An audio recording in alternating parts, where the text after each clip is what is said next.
When Jack Turner pulled those twin girls from a burning school bus that October morning, he thought he was just doing what any decent person would do. He had no idea that their mother, standing in the smoke-filled chaos, tears streaming down her face, would recognize him. No idea that one act of courage would unravel a connection 3 years in the making. No idea that by sunset his entire life would be transformed forever. This is that story.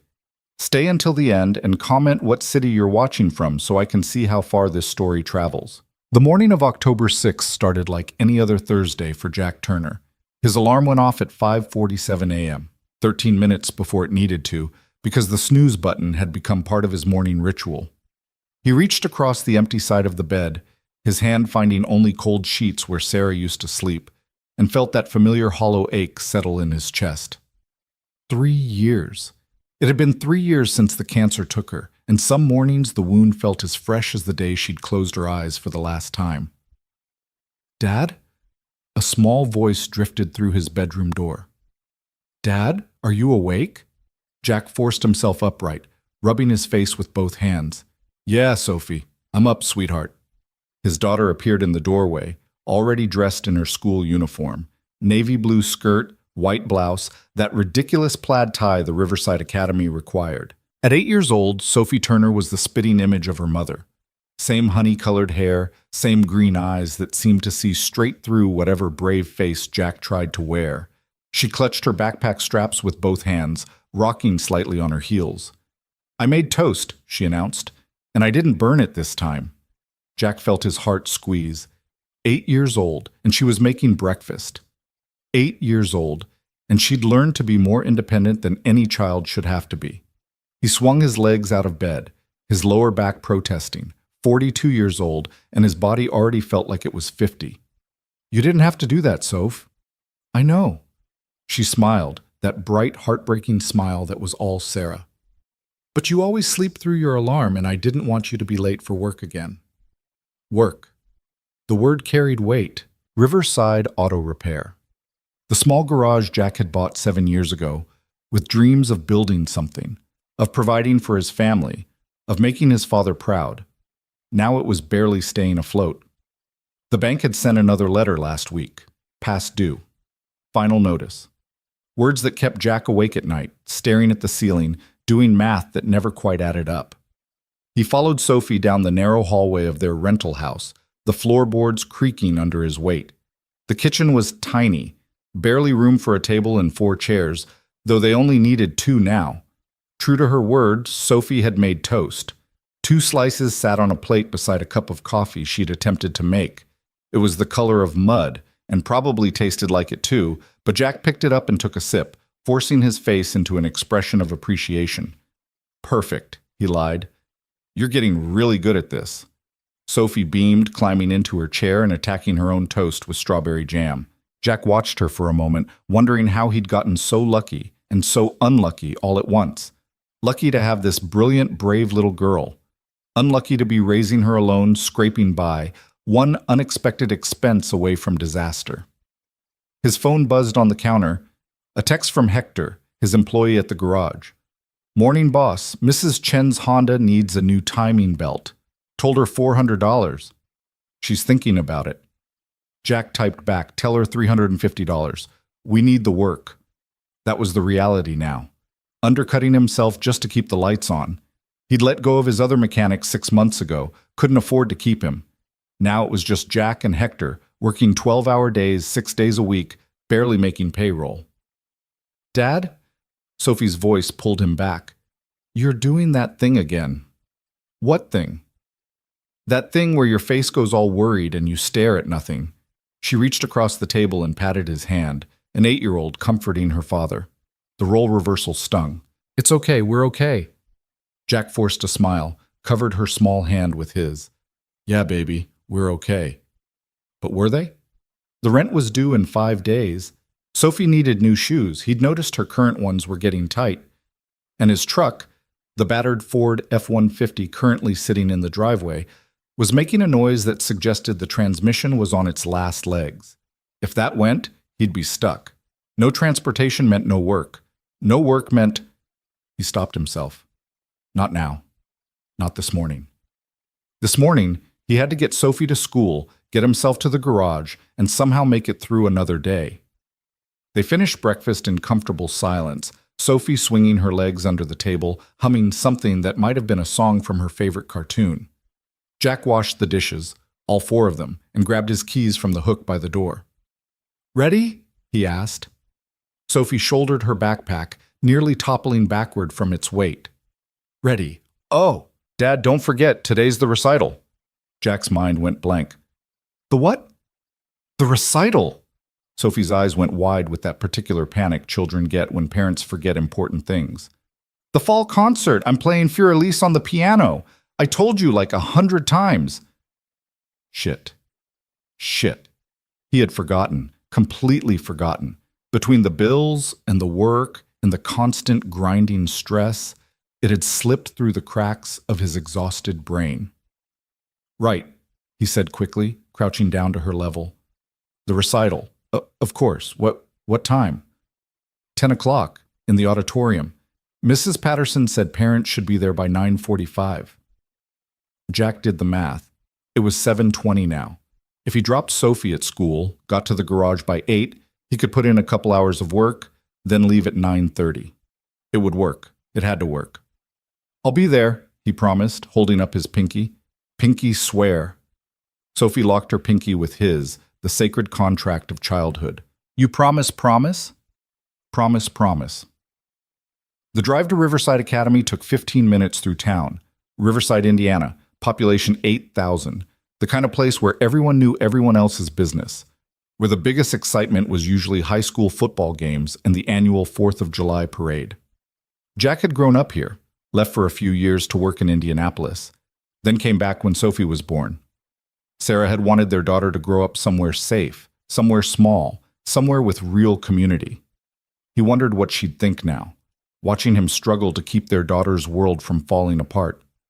Sophie chattered the whole drive, talking about her friend Emma, who could do a cartwheel, about the book she was reading for English class, about how Mr. Reeves, the math teacher, had accidentally called the principal Mom yesterday, and everyone laughed. Jack listened, making appropriate sounds, loving the sound of her voice even as his mind spun through the day's challenges ahead.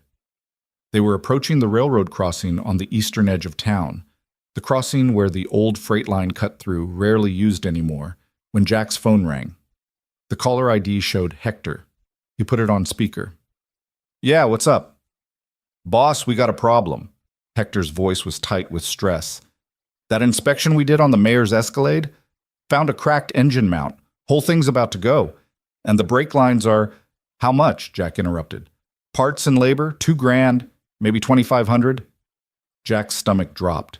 The mayor, Tom Bridges, was not a patient man. He was also not a man who liked spending money.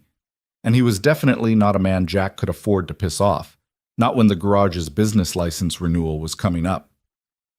"Tell him I'll call him in an hour," Jack said. "I'll figure something out." He ended the call, gripping the steering wheel tighter. $2,000. Where the hell was he supposed to— "Dad, stop!" Sophie's scream cut through his thoughts like a blade. Jack's foot slammed on the brake instinctively, and the truck lurched to a halt. They were at the crossing. The barriers were up, no train in sight, but Sophie was pointing, her face white with terror. "Dad, look!" That's when Jack saw it. A school bus, one of the big yellow buses that ferried kids from the northern farms into town, was barreling toward the intersection from the perpendicular road. But something was wrong, terribly wrong. The bus was moving too fast, weaving slightly, and as Jack watched in mounting horror, it tried to make the turn onto the crossing road. It didn't make it. The bus tipped. Jack heard the screech of metal, the explosive bang of tires blowing, and then the entire vehicle rolled onto its side with a crash that seemed to shake the earth. It slid across the asphalt like a wounded animal, sparks flying from the grinding metal, and came to rest half in the ditch, half on the road. For one suspended second, there was silence. Then the screaming started. "Stay here!" Jack barked at Sophie, already throwing open his door. "Stay in the truck, you hear me? Don't move!" He was running before his brain fully caught up with his body. His volunteer firefighter training, 6 years of Thursday night sessions at the station, The certification he'd earned more as a community service than anything else kicked in like muscle memory. The bus lay on its driver's side, windows shattered, the yellow paint scraped and dented. Black smoke was beginning to curl from the engine compartment, not thick yet, but growing fast. Jack's stomach went cold. He'd seen enough vehicle fires to know what came next. Flame. Help! A voice from inside the bus, young, terrified. Help us, please! Jack reached the bus, his boots crunching on broken glass. Through the shattered windshield, he could see the driver slumped over the wheel, blood on his face. Behind him, in the cabin, chaos. Maybe 15 kids, ranging from kindergarten to middle school, some thrown from their seats, some trapped by the angle of the overturned bus. And in the back, pressed against the now upward-facing windows, he saw them. Twin girls. Maybe 6 years old. Identical, same dark hair and pigtails, same purple backpacks, same wide, terrified eyes. They were trapped in the corner where the bus body met the roof, and below them, Jack could see the orange glow starting to build. Fire. Okay, Jack muttered to himself, forcing his breathing steady. He grabbed the emergency door, the one on the roof, now on the side, and pulled the release handle. Nothing. The impact had jammed it. He pulled harder, muscles straining, but the door wouldn't budge. The smoke was getting thicker. Inside, kids were crying, coughing. Someone was calling for their mom. Jack looked around frantically. A rock, a piece of rebar, anything. His eyes landed on a section of fractured asphalt near the ditch. He grabbed it, hefted its weight, maybe 20 pounds of broken concrete, and slammed it into the door's window. The glass spiderwebbed but didn't break. Behind it, the twin girls' faces appeared, pressing against the window, hands beating weakly. "Get back!" Jack shouted. "Cover your faces!" He pulled off his jacket, wrapped it around the concrete chunk, and swung with everything he had. This time, the glass exploded inward with a satisfying crash. Jack knocked out the remaining shards, creating an opening just big enough to crawl through. "I'm coming in," he called. "Everyone stay calm." He pulled himself up and through the window, dropping into the bus's interior. The angle was disorienting, everything sideways, seats hanging like obstacles in a nightmare funhouse. The smell hit him immediately, diesel fuel, burning rubber, and underneath it all something sweet and acrid that meant the fire was spreading. "Come on!" Jack grabbed the nearest kid, a boy of maybe 10, glasses hanging off his face. "Out the window now!" He lifted the boy up toward the opening. Small hands appeared from outside. Someone had arrived to help. Thank God. The boy was pulled through, and Jack turned to the next child, a girl with braids, then a small boy clutching a lunchbox. One by one, he passed them up and out, his shoulders screaming, his lungs burning from the smoke. Behind him, toward the back of the bus, the orange glow was brighter now. Flames were visible, licking up from the engine compartment through the buckled floor. "Almost there!" someone outside was shouting. "Keep going!" Jack grabbed another kid, then another. His eyes were streaming, his throat raw. How many were left? He couldn't tell through the smoke. He just kept moving, kept lifting, kept... A small hand grabbed his arm. One of the twins. Up close, Jack could see the terror in her face, the tears cutting tracks through the soot on her cheeks. Her voice was a whisper. "My sister." Jack looked past her. The other twin was trapped. A section of the bus's roof had buckled in the crash, pinning one of the overturned seats, which had caught her backpack. She was pulling frantically, but the angle and her size meant she couldn't generate enough force to break free.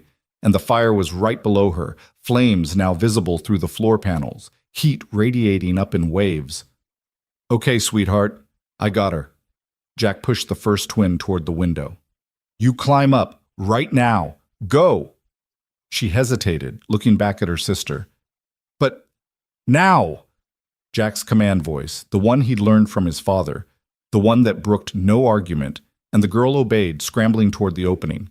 Jack turned to the trapped twin. The fire was maybe 6 feet away, spreading fast along spilled diesel fuel. He could feel the heat on his face, feel his skin tightening. No time. No time for finesse. He grabbed the seat frame that had the girl's backpack caught and pulled. Nothing. The metal was wedged tight, caught on another seat. The girl whimpered, pulling helplessly at her backpack straps. "Forget the bag," Jack said, already reaching for her. Arms out of the straps, honey. Come on. But her hands were shaking too badly. She couldn't work the clasps. Jack could see the fire reflected in her wide eyes, could smell burning plastic as the flames found something new to consume. 5 feet away. 4. Okay, new plan. Jack grabbed his keychain from his pocket. Attached to it was a small folding knife, the one he used for cutting through packaging at the garage. He flipped it open, grabbed the backpack straps, and sawed through them. The nylon parted, and suddenly, the girl was free. Jack scooped her up, turned toward the window. And that's when the world exploded. The fire reached the fuel tank. Jack didn't hear the explosion so much as feel it, a wall of force and heat that picked him up and threw him forward. He curled around the girl instinctively, his body making itself a shield as they flew through the air. They hit something hard. The ground, Jack's brain supplied distantly, and rolled. Jack felt skin scrape off his arm, felt his ribs connect with something solid, felt his head snap back and crack against asphalt. Stars burst behind his eyes. Then darkness swam up, and he fell into it. When Jack came to, he wasn't sure if seconds or hours had passed. His ears were ringing, a high-pitched whine that drowned out everything else. His vision was blurry, doubled. Something wet was running down his face, blood, probably. He tried to sit up, and pain exploded through his left side, sharp enough to make him gasp. Easy, easy, don't move. Hands on his shoulders, pushing him gently back down. Jack blinked hard, trying to focus. A face appeared above him, someone he didn't recognize, a woman in a green shirt. The paramedics are coming. You're going to be okay. The girl, Jack managed, his voice coming out as a croak. The twin, she's okay. You got her out. You got them all out. Jack let his head fall back against the ground, relief flooding through him strong enough to make him lightheaded. Or maybe that was the concussion, hard to tell. Around him, chaos. He could turn his head enough to see the burning hulk of the school bus, flames now completely engulfing it, black smoke billowing into the morning sky. Fire trucks were arriving. Jack could hear the sirens even through the ringing in his ears, and someone was shouting instructions. Children were scattered across the road and the grass beyond, some sitting, some standing, some being examined by people in civilian clothes who must have stopped to help. All alive. Thank God. All alive. Sir, can you hear me? A different voice now, male, professional. A paramedic, Jack realized, as his vision cleared enough to make out the blue uniform. Can you tell me your name? Jack Turner, he said. His tongue felt thick, his mouth full of copper. I was just driving by and the bus... You did good, Jack. The paramedic was doing something to Jack's arm, wrapping it. Real good, but you're hurt. We need to get you transported. I'm fine. Jack tried to sit up again, and again the pain in his ribs made him reconsider. Just my daughter, Sophie. She's in my truck. I left her. The little blonde girl? She's okay.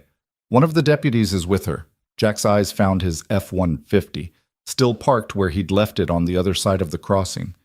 Through the windshield, he could see Sophie's face pressed against the glass, watching. Even from here, he could see she was crying. I need to... Jack started. You need to lie still, the paramedic said firmly. You've got burns, possible broken ribs, definitely a concussion. You're not walking anywhere, Mr. Turner. As if to prove the point, Jack's vision chose that moment to swim again, the world tilting sideways. He felt himself being lifted, being moved onto something flat and firm. A backboard, his distant medic training supplied. Straps went across his chest and legs, securing him.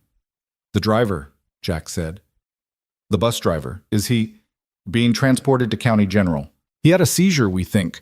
That's what caused the crash. The paramedic's face appeared above Jack again, shining a light in his eyes. Jack winced. Follow my finger. Good. Other eye. Good. The stretcher was moving now, being wheeled toward an ambulance. Jack caught fragments of the scene around him. A fire chief shouting orders, water arcing through the air onto the burning bus, someone with a camera, probably local news.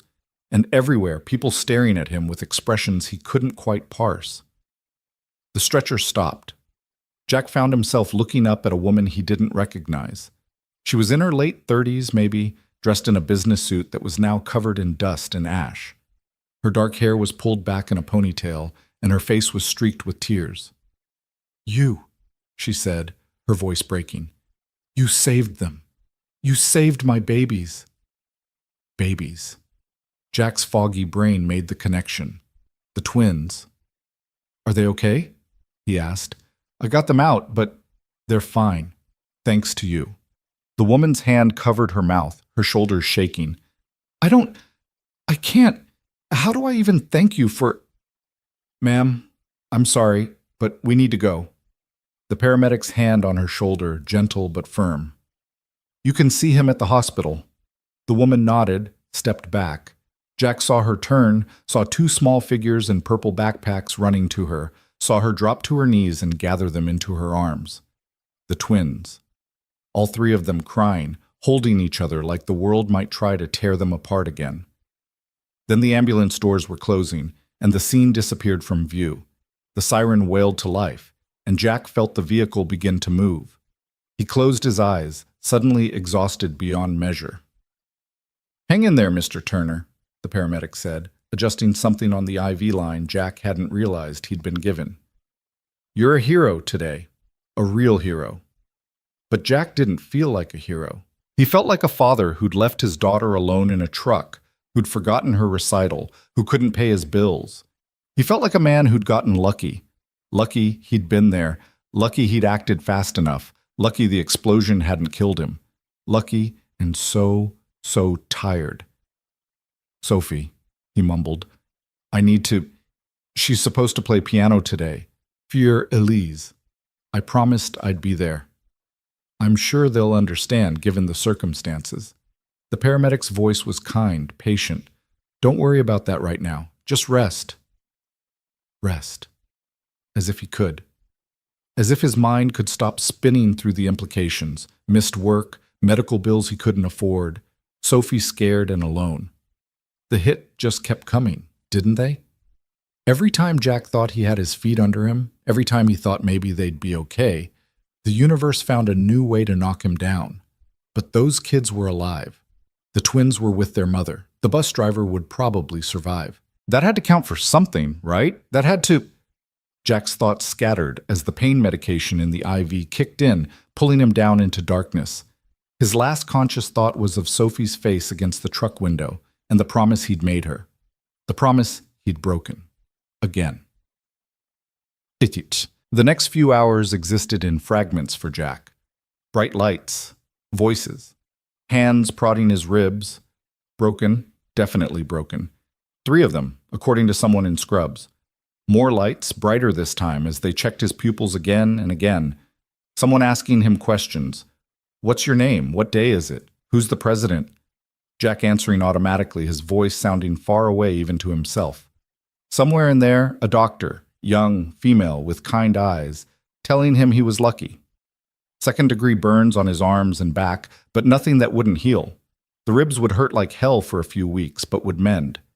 The concussion was mild, all things considered. He'd need to rest, take it easy, come back for follow-ups. Lucky. There was that word again. When Jack finally surfaced to something resembling full consciousness, he found himself in a hospital room.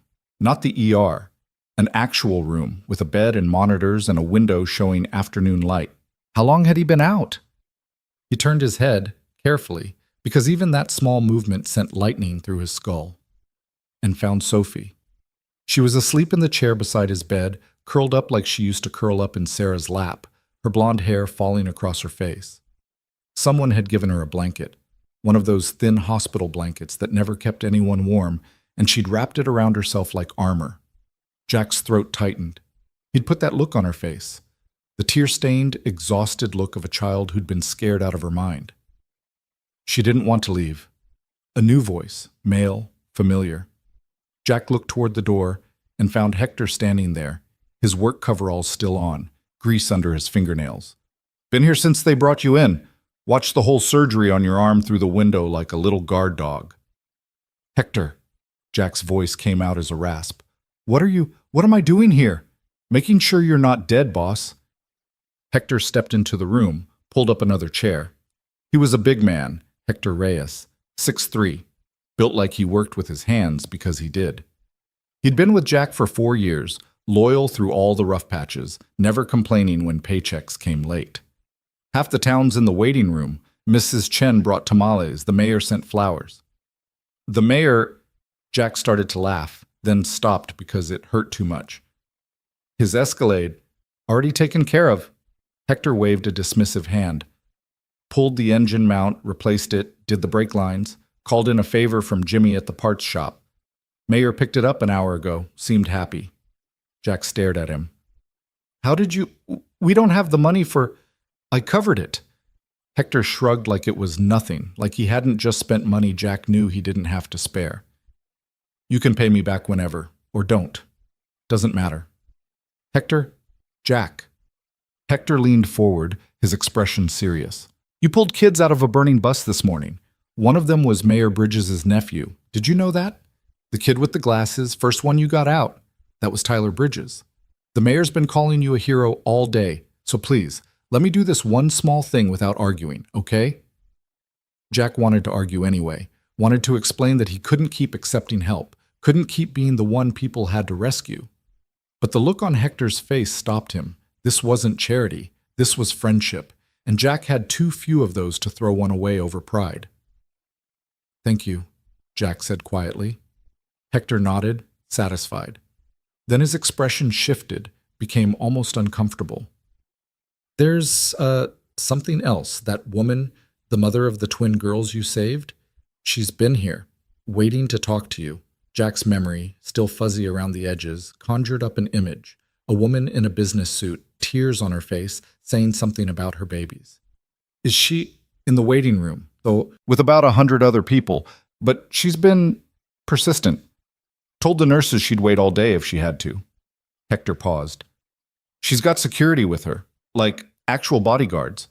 And she arrived in a car that costs more than your garage, so I'm thinking maybe she's somebody? Before Jack could process this, Sophie stirred. Her eyes opened, and for a moment she looked confused, disoriented. Then she saw Jack awake and watching her, and her face crumpled. Dad! She launched herself from the chair onto the bed, and Jack bit back a groan as her weight hit his broken ribs. But he wrapped his arms around her anyway, pulled her close despite the pain, because this was his daughter, and she'd been terrified, and that mattered more than a few broken bones. I'm okay, Soph, he whispered into her hair. I'm okay, baby. I'm sorry I scared you. You jumped into a fire, Sophie said, her voice muffled against his hospital gown. You jumped into a fire and then it exploded and I thought, shh, I'm okay. Look. Jack held her back slightly so she could see his face. I'm fine. Just some bumps and bruises. I'll be home tomorrow probably. The doctor said 3 days minimum, Hector interjected. Observation for the concussion. Sophie pulled back, wiping her eyes with the back of her hand. I saw the whole thing. You were so brave, Dad. You saved all those kids. I was just doing what anyone would. No. Sophie's voice was firm, surprisingly adult. Not anyone. You. You did that. She paused, then added quietly, Mom would be proud. And there it was, the knife straight to Jack's heart. Sarah would be proud. Sarah, who'd made Jack promise on her deathbed to take care of their daughter, to keep her safe, to give her a good life. Sarah, who'd believed Jack was capable of more than he believed himself. Yeah, Jack managed. Yeah, she would be. A knock at the door interrupted them. A nurse poked her head in, not the young one from before, but an older woman with graying hair and a no-nonsense expression. Mr. Turner, you have a visitor. She's been quite insistent. The nurse's tone suggested she'd been dealing with quite insistent for several hours now. Are you up for company? Jack looked at Hector, who shrugged. At Sophie, who was watching him with those green eyes so like her mother's. Then he nodded. Sure. Send her in.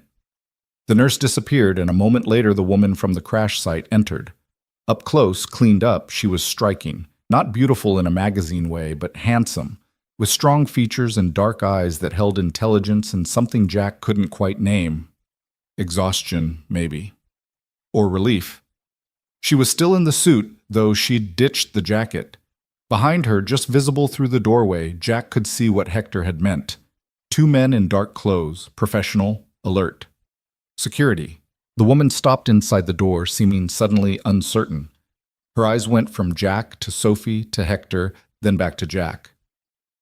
"Mr. Turner," she said, "I'm sorry to intrude. I know you need rest, but I—" Her voice caught. "I had to see you, had to thank you properly." "You already thanked me," Jack said, at the crash. "It's okay, really. I'm just glad the girls are all right." "They're perfect. Thanks to you." The woman took a step closer, then seemed to think better of it, maintaining her distance. "The doctors checked them over completely. Not a scratch. Emma, she's the one you saved first. She wants to meet you again when you're feeling better. Ellie, the one who was trapped, she hasn't stopped talking about the brave man who cut her free." Jack felt his face heat. Anyone would have—" "Please don't say that." The woman's voice was sharp enough to surprise him. "Don't diminish what you did. You risked your life. The fire chief told me that if you'd been 5 seconds slower, if you'd hesitated even a moment, both of my daughters would have—" She stopped, unable to finish the sentence. An uncomfortable silence fell. Sophie had gone very still beside Jack, watching the exchange with wide eyes. Hector had the look of a man trying to become invisible through sheer willpower. The woman took a breath, visibly composing herself. When she spoke again, her voice was steadier. "I'm Rachel Myers." She said it like it should mean something. Jack searched his tired brain but came up empty. "I'm sorry, should I—" "No reason you should know me," Rachel said quickly. "But I—" She paused, seemed to make a decision. "Do you remember, about 3 years ago, working on a car late at night? A black Lexus broken down on Highway 52? Jack frowned. 3 years ago. So much had happened 3 years ago. Sarah's final decline, the funeral, the impossible blur of grief and single parenthood. But yes, now that she mentioned it, there was something. A late-night call, a stranded motorist, a woman whose car had died in the middle of nowhere. "Maybe," he said. "I get a lot of late-night calls." It was in December, 2 days before Christmas. I was driving back from Chicago. My father had just died, and I was trying to get home to my daughters. Rachel's eyes were locked on Jack's now, intense. My car died. Just died. Middle of the highway, 9 o'clock at night, in the middle of nowhere. I called every garage, every tow service. Everyone said they couldn't get to me until morning. The memory was coming back now, fuzzy but real. Jack remembered the call, remembered the desperation in the woman's voice, remembered thinking about Sarah at home, sick, but insisting he go help. "You came," Rachel continued, "in your truck, with your tools. You spent 2 hours in the freezing cold fixing my car. The fuel pump, you said. And when I asked what I owed you—" Her voice broke again. "You said, 'Nothing. Merry Christmas. Just get home safe to your family.'" Jack did remember now. Remembered the woman's shock, her attempts to insist on paying. Remembered driving home thinking about how Sarah would have been proud of him for helping. How she'd always said that kindness was the only thing that really mattered in the end. "I couldn't accept money for that," Jack said. "Not right before Christmas. Not from someone who just lost their father. And today, you saved my children's lives." Rachel's hands were clasped in front of her, knuckles white. 3 years ago, you got me home to them when no one else would help. Today, you made sure I still have them to go home to. Do you understand what that means? Do you understand that I owe you everything?" "You don't owe me anything," Jack said, starting to feel uncomfortable with the intensity of her gratitude. "Really, I was just being who you are." Rachel smiled, though tears were streaming down her face now. "Just being a good man who helps people, but Mr. Turner, Jack, some of us don't forget that. Some of us spend 3 years trying to find a man who wouldn't take payment for his kindness, hoping for a chance to pay him back." She reached into her pocket and pulled out a business card, stepped forward and placed it on the rolling table beside Jack's bed. He picked it up, squinted at it. "Rachel Myers, CEO, Myers Industries, Indianapolis." "In." Jack looked up sharply. Myers Industries. Even in his concussed state, he knew that name. Everyone in Indiana knew that name. They were, manufacturing? Tech? Something big. something that employed thousands of people and had their name on buildings. You're, he started. Yes, Rachel said simply, and I want you to work for me. The room went very quiet. Even the beeping monitors seemed to pause. Jack stared at Rachel, certain he'd misheard. I'm sorry, what? I want you to work for me. Rachel's voice was steady now, businesslike. We're launching a new division, Emergency Response and Safety Systems. I've been trying to find the right person to run it for months. Someone who understands real risk, real stakes, someone who acts instead of just talking about action. She gestured at Jack. Someone exactly like you. I'm a mechanic, Jack said. I fix cars. I'm not qualified to buy. You're a volunteer firefighter with 6 years of certification. You have management experience running your own business. And today you proved you have the courage and decisiveness we need. Rachel pulled out another card, wrote something on the back, and placed it with the first. This is my personal cell phone. Think about it. When you're ready, call me. Jack's head was spinning, and not just from the concussion. Miss Myers, I appreciate the offer, but nothing. Just think about it. Rachel turned to leave, then stopped. Oh, and Jack, your medical bills from today, they're taken care of. What? No, you can't. I can, and I did. The hospital has been instructed to send all bills to my office. Consider it a thank you. She smiled, the first genuine smile Jack had seen from her. You gave me back my daughters. This is the least I can do. And then she was gone, her security detail falling in behind her, leaving Jack staring at 2 business cards and trying to process what had just happened. Did that just happen? Hector asked, breaking the silence. Did a billionaire just offer you a job? I think so, Jack said faintly. Sophie was staring at the cards like they might explode. Dad? What does this mean? What did it mean? Jack's exhausted brain tried to work through it. A job. A real job, with what was probably a real salary. Medical bills paid. A future that didn't involve barely scraping by, month after month. Always one disaster away from losing everything. A chance. I don't know, Soph, Jack said honestly. I really don't know. But as he lay there in the hospital bed, broken ribs aching, burns throbbing, head pounding, Jack Turner allowed himself to feel something he hadn't felt in 3 long years. Hope. The hospital discharged Jack 3 days later, against his protests that he was fine after day 1. The doctors insisted on monitoring his concussion, running tests that all came back normal but cost money Jack didn't want to think about, except Rachel Myers had already paid for everything. That fact sat uncomfortably in Jack's chest, a weight he couldn't quite process. He wasn't used to accepting help, wasn't used to anyone swooping in to fix his problems. Sophie had stayed with Mrs. Chen during those 3 days, their elderly neighbor who'd known Sarah and had a soft spot for Sophie. When Jack finally walked through his front door, moving stiffly, his ribs wrapped tight, his arms bandaged, he found his house transformed. The lawn had been mowed. Someone had fixed the loose board on the porch steps. Inside, the refrigerator was stocked with casseroles and covered dishes, sticky notes attached with names he recognized from around town. The Johnsons, the Patels, the Rodriguez family. Everyone wanted to help, Sophie explained, hovering near him like she was afraid he might collapse. Mrs. Chen organized it. She said heroes deserve to come home to a clean house. Jack didn't feel like a hero. He felt like a man with broken ribs who'd gotten lucky, who'd done what anyone with a pulse and a conscience would do. But Sophie was looking at him with such pride, such fierce love, that he just pulled her into a careful hug and said, "That was really nice of them." That first week back was strange. People recognized Jack everywhere he went, at the grocery store, the gas station, even at Sophie's school when he dropped her off. They'd stop him, shake his hand, thank him for what he'd done. The local paper had run a front-page story. Local mechanic saves 15 children from burning bus. They'd used an old photo of Jack from the volunteer fire department, and he looked younger in it, less worn down by life. Hector ran the garage solo while Jack recovered, refusing to accept any argument. Doctor said no heavy lifting for 3 weeks, Hector had said firmly. So you're staying home. I've got this. But staying home meant Jack had time to think.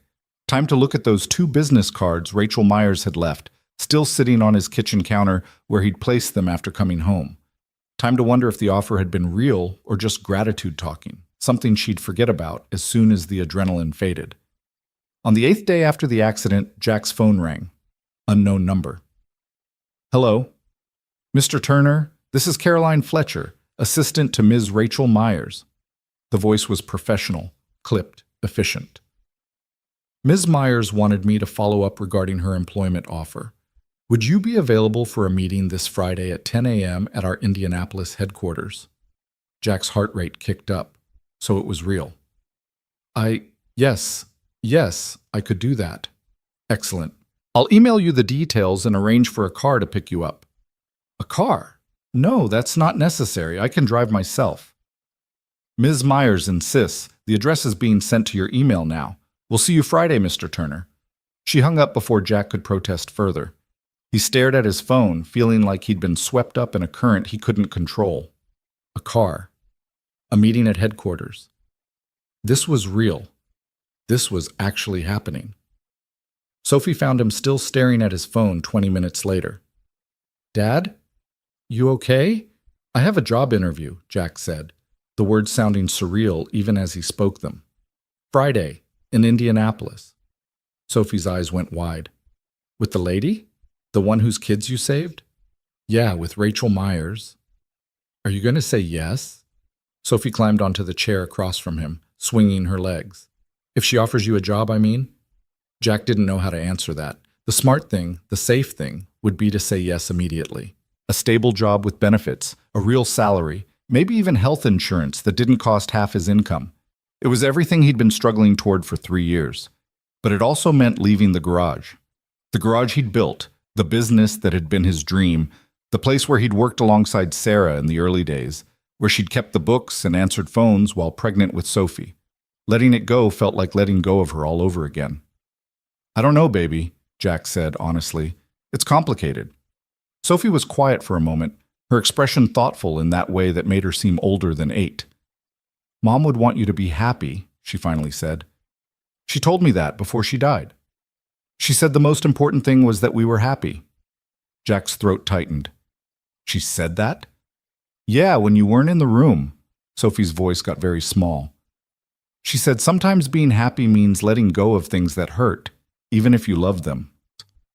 The wisdom of it hit Jack like a physical blow. Sarah had known. Of course she'd known. She'd known how hard Jack would struggle to keep the garage running, how he'd hold on to it out of stubbornness and grief rather than practical sense. You're pretty smart, you know that? Jack managed. Sophie grinned, suddenly 8 years old again. I get it from you. Definitely from your mom, Jack corrected, but he was smiling. Friday arrived faster than Jack expected. He wore his only suit, the same one he'd worn to Sarah's funeral, now slightly too big because he'd lost weight over the past 3 years. At 9:30 sharp, a black town car pulled up outside his house. Not a limo, thank God, but still nicer than any car Jack had ever been inside that he wasn't fixing. The driver was a professional, older gentleman who made no comment about Jack's obvious discomfort with being driven. The ride to Indianapolis took an hour, and Jack spent most of it staring out the window, watching farmland give way to suburbs, then to the city proper. Myers Industries occupied a sleek glass building in the downtown business district, 15 stories of modern architecture that looked like something from a magazine. Jack felt profoundly out of place as he walked through the lobby, his work-worn hands and weathered face standing out among the young professionals in their expensive suits. Caroline Fletcher met him at reception, a woman in her 50s with silver hair and a manner that was simultaneously warm and intimidating. Mr. Turner, welcome. Miss Myers is expecting you. She led him to an elevator, up to the 14th floor, down a hallway with floor-to-ceiling windows offering views of the city. Jack tried not to gawk. Finally, Caroline stopped at a door, knocked once, and opened it. Mr. Turner is here, Ms. Myers. Send him in. Thank you, Caroline. Jack stepped into an office that was bigger than his entire garage. Windows on 2 walls, a massive desk made of dark wood, bookshelves filled with actual books rather than just decorations. And behind the desk, Rachel Myers, looking every inch the CEO in a charcoal suit, her dark hair pulled back, her expression professionally neutral. But when she saw Jack, her face softened into a genuine smile. Jack, thank you for coming. She stood, came around the desk to shake his hand. How are you feeling? The ribs healing okay? Getting there, Jack said. Still sore, but better. Good. Sit, please. Rachel gestured to a pair of leather chairs near the window, a coffee table between them, less formal than the desk. Jack appreciated that. Can I get you anything? Coffee? Water? I'm fine, thank you. They sat, and for a moment there was an awkward silence. Jack got the sense that Rachel was as unsure how to start this conversation as he was. Finally, she leaned forward slightly, her hands clasped. I meant what I said at the hospital, she began. This isn't charity, and it's not just gratitude. Though God knows I'm grateful, I genuinely believe you're the right person for what we're trying to build. I looked up your company, Jack admitted. After you left, you make everything. Manufacturing equipment, tech components, logistics systems. We do. We're diversified, which has its advantages. Rachel smiled slightly. But we've identified a gap in the market, comprehensive emergency response systems. Not just equipment, but training, consultation, rapid response. We want to work with schools, municipalities, corporations, teach them how to prepare for disasters, how to respond, how to save lives. And you want me to run this division? Jack couldn't keep the skepticism from his voice. Ms. Myers, Rachel, I appreciate the thought, but I'm not qualified. I'm a mechanic who volunteers at the fire station. I don't have a college degree. I've never worked corporate. I don't know anything about, you know what matters. Rachel's voice was firm. You know how to act under pressure. You know how to lead. I spoke to your fire chief, by the way. He said in 6 years, you've been on more calls than anyone. Always volunteer for the tough jobs and keep a cool head when everyone else is panicking. Jack hadn't known Chief Morrison had said those things. The knowledge sat warm in his chest. And you know how to build something from nothing, Rachel continued. You started your garage with a loan and a dream. You've kept it running through a recession, through personal tragedy, through everything life threw at you. That's not easy, Jack. That takes strength and intelligence and determination. It takes desperation, Jack corrected quietly. I kept the garage running because I had no choice, because my daughter needed food and a roof over her head, which makes you exactly the kind of person I want running this division. Someone who understands what's at stake. Someone who knows that failure isn't an option. Rachel pulled a folder from the coffee table, handed it to Jack. This is the offer. Salary, benefits, everything. Look it over. Think about it. Jack opened the folder and his breath caught. The salary listed was more than 3 times what he made in a good year at the garage. Health insurance, full coverage, dental, vision, the works, a retirement plan, stock options, a company car. This is... Jack couldn't finish the sentence. It's what the position is worth, Rachel said simply. And Jack? The job is yours if you want it. No more interviews, no competition. I've made my decision. Jack stared at the papers, his mind spinning. This would change everything. Sophie could go to a better school, could have the things other kids had. They could move out of the rental, maybe buy a small house. He could stop lying awake at night doing math that didn't add up, stop choosing between fixing his truck and buying groceries. But what about my garage? The question came out before Jack could stop it. Rachel's expression turned sympathetic. That's your decision to make. You could sell it, close it, keep it running with a manager, whatever you want. But Jack, I need to be honest with you. This job is full-time and then some, at least for the first year or two while we're building the division from the ground up.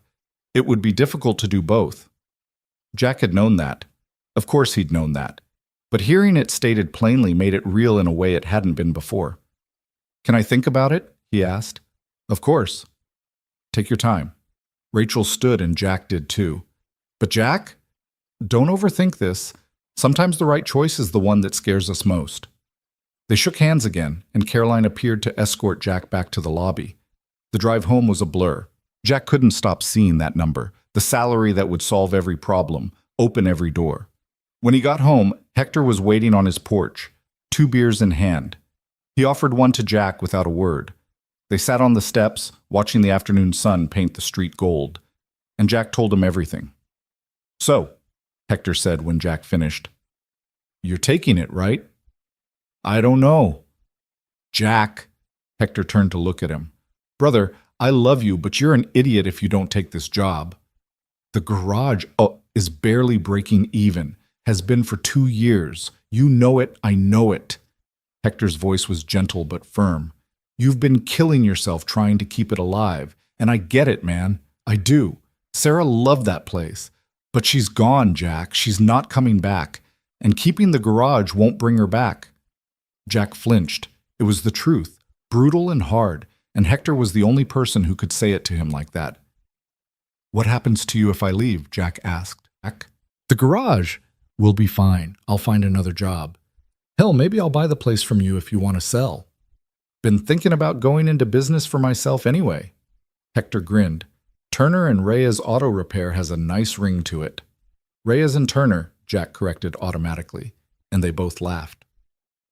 That night, Jack sat with Sophie at the kitchen table. He showed her the offer, explained what it meant.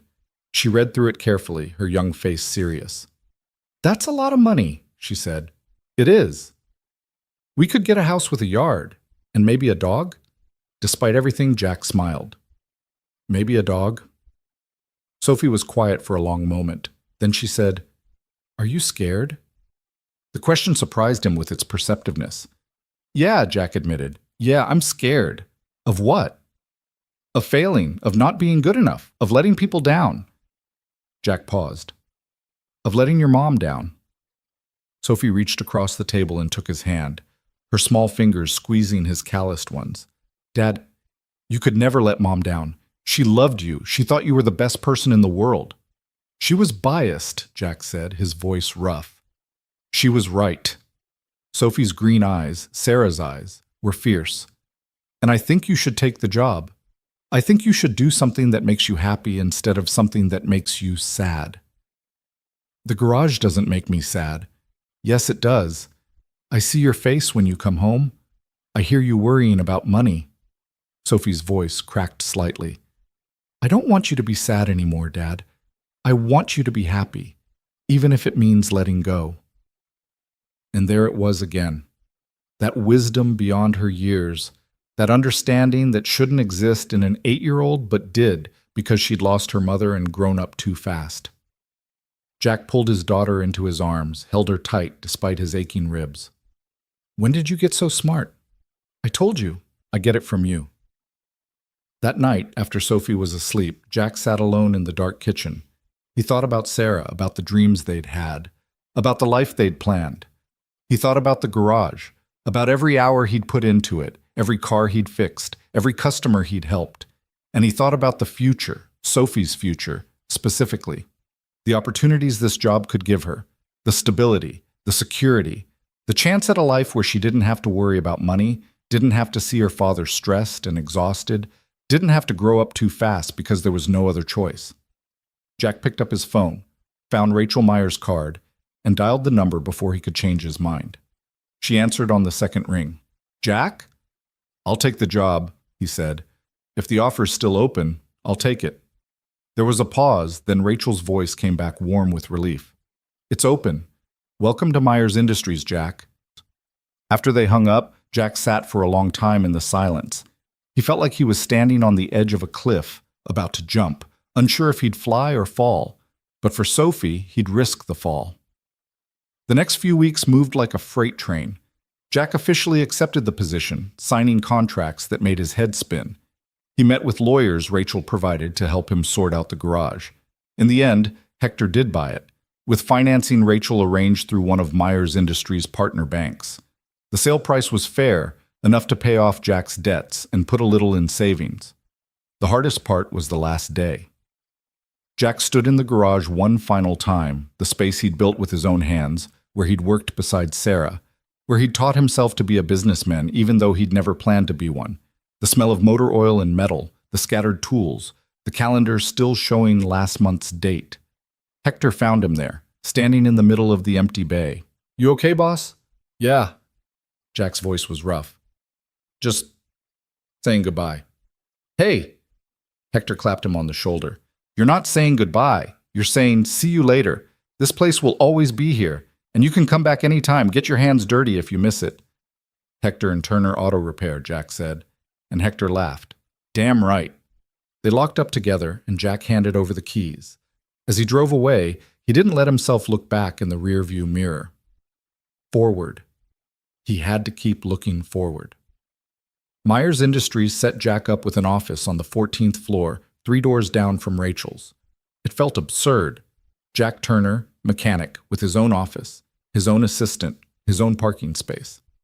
The first day, he showed up in jeans and a button-down shirt, only to find that Rachel had arranged for a corporate wardrobe consultation. By the end of the week, he owned 5 suits and felt ridiculous in all of them. "You look fine," Rachel said, catching him adjusting his tie for the 100th time outside a conference room. Professional, confident. "I look like I'm playing dress-up," Jack muttered. "Then fake it until you don't." Rachel smiled. "That's what we all do, Jack. Every single person in this building is faking something. You just fake it better than most because you've actually done real things." The work was overwhelming at first. Jack was tasked with building the emergency response division from nothing. Hire a team, develop training protocols, reach out to potential clients, create a business plan. He'd never done any of it before, but Rachel paired him with experienced people from other divisions, gave him resources, and most importantly, trusted him to figure it out.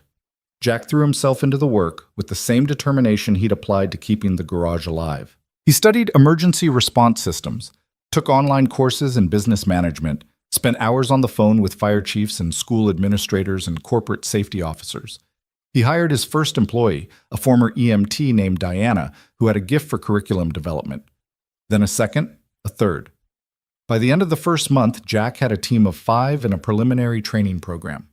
By the end of the second month, they'd landed their first client, a school district in southern Indiana that wanted comprehensive emergency training for all their staff.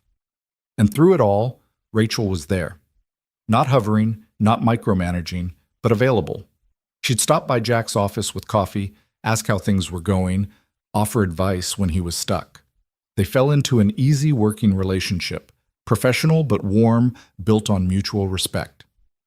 It was during one of these coffee visits, 6 weeks into Jack's tenure, that Rachel brought up something different.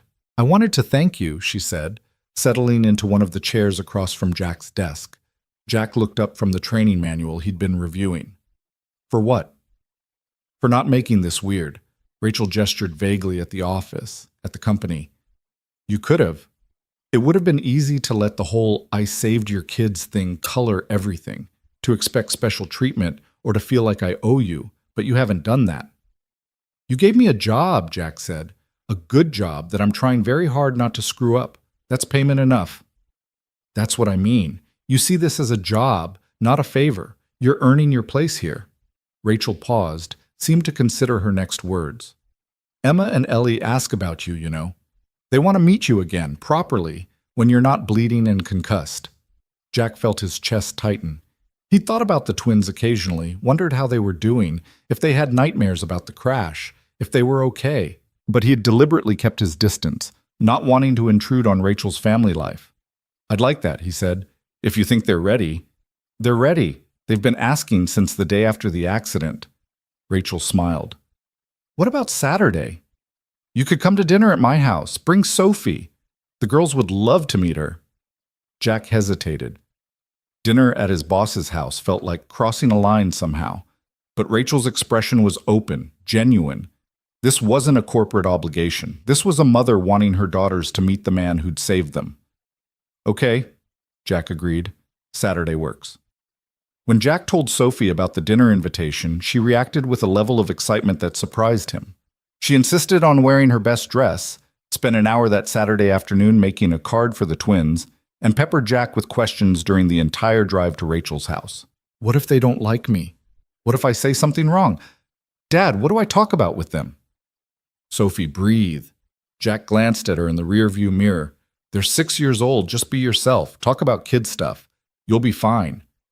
Rachel's house, calling it a house felt like calling the ocean a puddle, was in an exclusive neighborhood north of Indianapolis. The gate required a code. The driveway was circular. The house itself was modern, all glass and clean lines, set back on what had to be several acres. "Whoa," Sophie breathed as they pulled up. "This is where she lives?" "Apparently." Jack felt profoundly out of place again, but he'd learned to push through that feeling. He parked near the front entrance, helped Sophie out, and rang the doorbell. Rachel answered, but not in a business suit. She wore jeans and a casual sweater, her hair down around her shoulders, and she looked more relaxed than Jack had ever seen her. "Jack, Sophie, welcome. Come in, come in." The interior was as impressive as the exterior. High ceilings, art on the walls, furniture that looked expensive but comfortable. But before Jack could take it all in, two small tornadoes appeared from somewhere deeper in the house. "It's him! It's the brave man!" The twins, Emma and Ellie, though Jack couldn't tell which was which, raced toward him, then stopped suddenly, shy. Rachel laughed. "Girls, you remember Mr. Turner, and this is his daughter, Sophie." One of the twins, the one with a small scar on her chin, stepped forward. "I'm Ellie. You saved me. You cut my backpack and carried me out of the fire." "I remember," Jack said, crouching down to her level. "You were very brave. Both of you were." "I wasn't brave," Ellie said matter-of-factly. "I was scared. But you weren't scared." "Oh, I was definitely scared," Jack admitted. "But sometimes being brave means doing the right thing even when you're scared." The other twin, Emma, had approached Sophie, who stood slightly behind Jack. "I like your dress," Emma said. "Is that sparkly?" "A little bit." Sophie touched the fabric self-consciously. "My mom bought it for me, before. Emma's expression turned solemn. "Our first mom died too. We don't remember her much, but Rachel adopted us when we were 3, and she's our mom now." Jack glanced up at Rachel in surprise. She gave him a small, sad smile that explained volumes. "I didn't know," Jack said quietly as the girls led Sophie toward what appeared to be a playroom. "Why would you?" Rachel gestured for Jack to follow her toward the kitchen. "It's not exactly something that comes up in business meetings. But yes, I adopted the girls 3 years ago. Their biological mother, my younger sister, died in childbirth. Their father wasn't in the picture, so I took them in." "That's..." Jack struggled for words. "That's incredible. That's family." Rachel pulled wine glasses from a cabinet. "Red or white?" "Whatever you're having is fine." They moved to the back patio, more like a terrace, overlooking a pool and landscaped gardens. The evening was warm for October, the sun setting in shades of orange and gold. Rachel poured wine, and they sat in comfortable silence for a moment. "I was married once," Rachel said suddenly. "That's how I built the company. My husband and we started it together 15 years ago. He was the engineer, I was the business mind. We were going to change the world." Jack heard the past tense. "What happened?" "He left. 6 years ago, when the company started really taking off. Turned out he couldn't handle me being the CEO, being the face of the business. His ego couldn't take it." Rachel's voice was matter-of-fact, but Jack could hear the old hurt underneath. "Divorced me, married his secretary. Cliché, right? And moved to California. I bought out his shares and kept building. I'm sorry." "Don't be, I'm not." Rachel smiled, but it didn't quite reach her eyes. "I learned something important, that I was stronger than I thought, that I could do it alone. And then my sister died, and I had Emma and Ellie, and suddenly I wasn't alone anymore. I had something to build for that mattered more than market share." Jack understood that. He'd felt the same way when Sophie was born, like suddenly everything he did had a point beyond himself. "That's why that night 3 years ago mattered so much," Rachel continued. "When you fixed my car, when you refused payment. I was driving home from burying my father, trying to get back to 2 traumatized 3-year-olds who'd just lost their mother. I was exhausted and heartbroken, and then my car died, and I thought..." She paused, blinking back tears. "I thought that was it. That the universe was telling me I couldn't do it, couldn't handle everything on my plate. And then you showed up. I was just..." "Don't say just doing what anyone would do." Rachel's voice was firm but kind. "Because most people wouldn't. Most people would have said it was too late, too cold, too much trouble. But you didn't. You came out in the middle of the night, fixed my car, and sent me home to my girls. You gave me hope that good people still existed." Jack didn't know what to say to that. He sipped his wine, watched the sun sink lower, and let Rachel's words settle into him. "And now you've done it again," Rachel said softly. "Given me my girls when I almost lost them." Do you understand why I wanted you here? Why I trust you with this division? It's not charity, Jack. It's recognition. You're the kind of person who makes the world better just by being in it. I'm just trying to do right by my daughter, Jack said. That's all I've ever tried to do. Exactly. Rachel clinked her glass against his. That's what makes you perfect for this job. You understand what really matters. Dinner was loud and chaotic in the best way. The twins dominated the conversation, telling elaborate stories about school and their friends and the neighbor's cat who kept trying to sneak into their yard. Sophie, after initial shyness, joined in enthusiastically.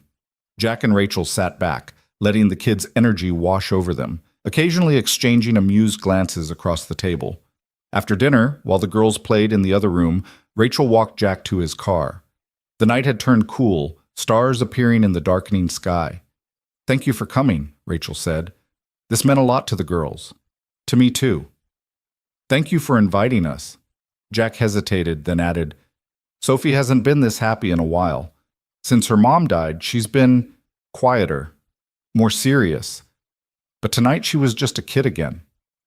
Bring her back anytime. Emma and Ellie could use a friend, and honestly, so could I." Rachel smiled. "It gets lonely being a single parent." Even with all this, she gestured at the house, the grounds, the life she'd built. "Yeah," Jack agreed quietly. "It really does." They stood there for a moment, two people who'd found each other through tragedy and circumstance, building something that felt like the beginning of a real friendship. "See you Monday?" Rachel asked. "Bright and early." Jack opened his car door, called for Sophie. She came running, hugged all three Myers girls goodbye, and climbed into the car, chattering about everything they'd done. As Jack drove home, Sophie eventually fell quiet, staring out the window at the passing lights. Then, softly, she said, "I like them, Dad. Rachel and the girls. They're nice." "Yeah," Jack agreed. "They are." "Do you think Mom would like them too?" The question surprised Jack, but he considered it seriously. Sarah had always been a good judge of character, had valued kindness and authenticity above everything else. "Yeah, baby, I think she would." Sophie nodded, satisfied, and went back to watching the night roll by.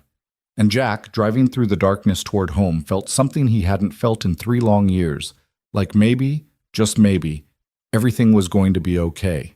The following Monday morning, Jack arrived at Myers Industries to find a crisis waiting on his desk. Diana, his lead trainer, was already in his office when he walked in, her usually calm face tight with stress. "We have a problem," she said without preamble. "Lincoln Elementary just called. They want to cancel the training contract." Jack set down his coffee, his good mood from the weekend evaporating. "What? Why? We're supposed to start their staff training next week." Their superintendent got cold feet, said the school board is questioning whether they need this level of emergency preparedness. They're worried about scaring the kids, and apparently some parents are upset about the whole thing. Diana handed him a printed email. "They want out of the contract." Jack scanned the email, his jaw tightening. Lincoln Elementary was their first major client, a district with 8 schools, over 3,000 students. Losing them would be a disaster, not just financially, but for the division's credibility. If their first client walked away, others would question whether Turner Emergency Services was worth the investment. "Get me Superintendent Wallace on the phone," Jack said, "and pull up everything we have on their current safety protocols. I need to know what they're working with now." Diana nodded and disappeared. Jack dropped into his chair, running both hands through his hair. This was exactly what he'd been afraid of when he took the job, that he wouldn't be good enough, wouldn't know how to handle the corporate side of things, would let Rachel down. 20 minutes later, Jack was on a video call with Superintendent Martha Wallace, a woman in her 60s with steel gray hair and an expression that suggested she'd heard every excuse and argument in existence. "Mr. Turner," she said coolly, "I appreciate you reaching out, but our decision is final. The board met Friday evening, and the consensus was that your services, while well-intentioned, are simply not necessary at this time. With all due respect, Superintendent Wallace, I disagree." Jack kept his voice steady, professional. "And I'd like to show you why. Can you give me 15 minutes? Just 15 minutes to walk you through what we're offering and why it matters." Wallace hesitated, then sighed. 15 minutes, Mr. Turner, but I'm not making any promises." Jack pulled up the presentation he and Diana had been refining for weeks. But instead of starting with statistics and training modules, he started with the truth. 3 months ago, I pulled 15 kids off a burning school bus, he said. You probably saw it on the news. What you didn't see was what happened in the minutes before I got there. The bus driver had a seizure, the vehicle rolled, and for almost 90 seconds, those kids were trapped with no one knowing what to do. Wallace's expression shifted slightly, attentive now. The bus monitor, a good woman, been doing the job for 10 years. She froze, Jack continued. Not because she was a coward or incompetent, but because she'd never been trained for that scenario. She didn't know how to use the emergency exits, didn't know how to coordinate an evacuation under duress, didn't know how to keep kids calm when they were terrified. So she froze, and those kids stayed trapped until I happened to drive by. He pulled up a photo. One of the twins, Emma, in her hospital bed afterward, smiling despite the oxygen tubes. This is Emma Myers, 6 years old. She's alive because I got lucky. But what about the next time? What about when there's no volunteer firefighter driving by? What about when it's a different emergency, a fire drill that becomes real, an intruder, a medical crisis? We have protocols, Wallace said, but her voice had lost some of its certainty. You have paper, Jack corrected gently. Binders full of procedures that staff have maybe read once, years ago.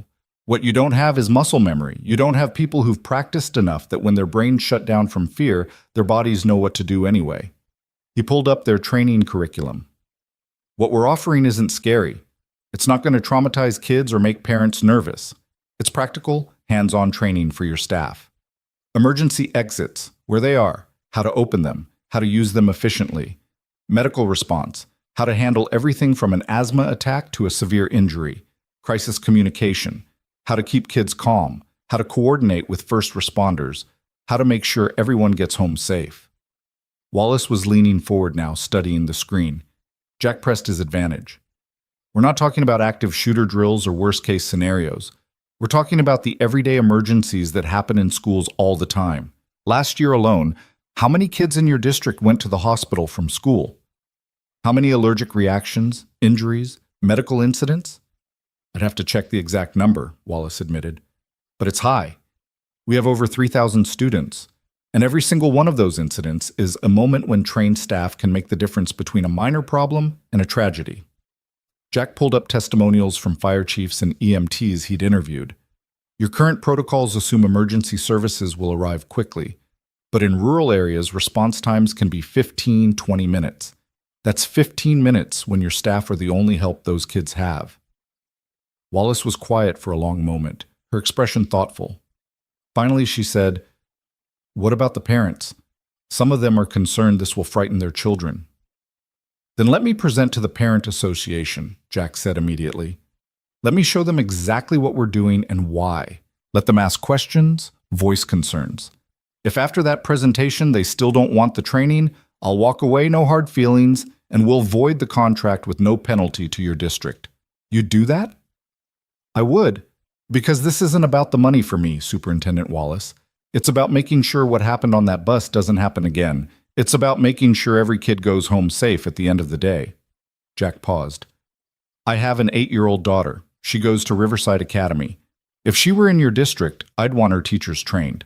I'd want to know that if something happened, the adults around her knew what to do. Wallace's expression softened completely. You have a daughter? Sophie, she's my whole world. Jack pulled up a photo. Sophie on her first day of 3rd grade, backpack almost as big as she was, grinning at the camera. And every parent in your district feels the same way about their kids. This training isn't about fear. It's about love. It's about doing everything we can to protect the people who matter most. Another long silence. Then Wallace nodded slowly. Thursday evening, 7 p.m. I'll arrange for the Parent Association to meet in the Lincoln Elementary cafeteria. You'll have an hour to present. Fair? More than fair. Thank you, Superintendent Wallace. After the call ended, Jack sat back in his chair, his heart pounding. Diana appeared in the doorway, eyebrows raised in question. We've got a shot, Jack said. Thursday night, parent presentation. You're going to do great, Diana smiled. That thing you said about muscle memory, about bodies knowing what to do when brains shut down, that was perfect. Yeah, well, let's hope the parents think so too. That evening, Jack stayed late at the office, refining his presentation. He wanted it perfect, wanted to strike the right balance between informative and reassuring, between highlighting risks and offering solutions. Around 8 p.m., there was a knock on his door. Rachel stood there, still in her work clothes, but with her jacket off, looking tired. "Burning the midnight oil?" she asked. Jack gestured at his computer screen. "Lincoln Elementary. I've got a parent presentation Thursday. If it goes badly, we lose the contract and probably our credibility with every other school district we're trying to land." "I heard." Rachel stepped into the office, closed the door behind her. "I also heard you talked Wallace off the ledge this morning. She called me personally to say she was impressed with your passion." "Passion's easy. Results are what matter." "Jack." Rachel sat in the chair across from his desk. "You need to give yourself more credit. You've been here less than 3 months, and you've built an entire division from scratch. You've hired a solid team, developed training that's actually innovative, and landed a major client. Most people couldn't do that in a year." "Most people aren't as desperate to prove they belong," Jack said, then immediately regretted the honesty. But Rachel didn't look surprised or judgmental. She just nodded. "I know that feeling. When I took over as CEO, I was 31 years old, a woman in a male-dominated industry trying to run a company that half the board thought should have gone to my ex-husband. I spent years feeling like an imposter, waiting for someone to realize I didn't belong in that office. What changed?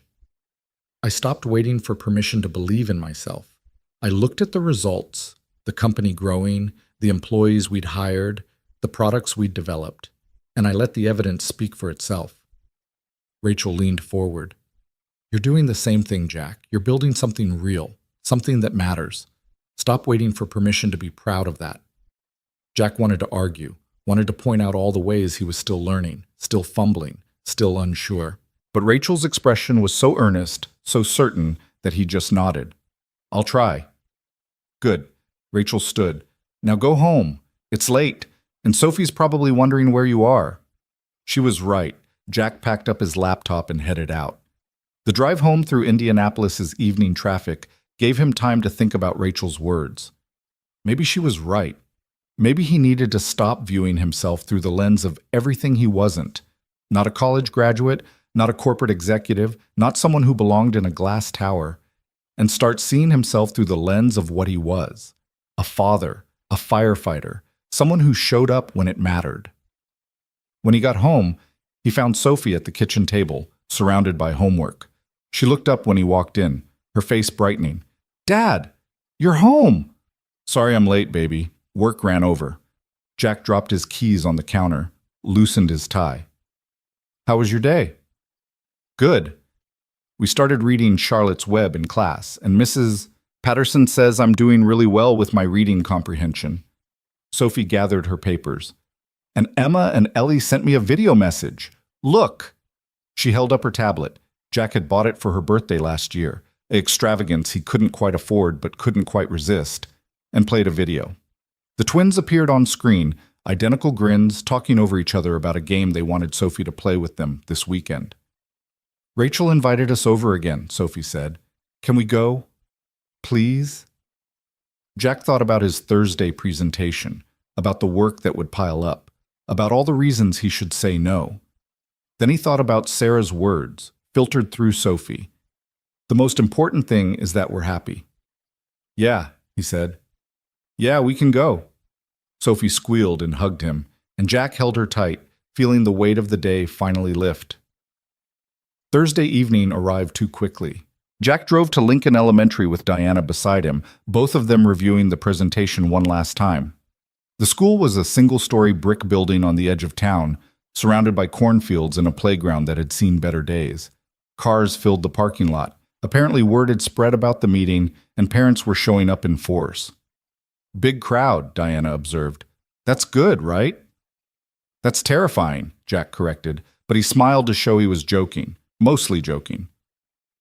They set up in the cafeteria, rows of folding chairs facing a projector screen, the smell of institutional food lingering in the air. Superintendent Wallace met them at the door, looking anxious.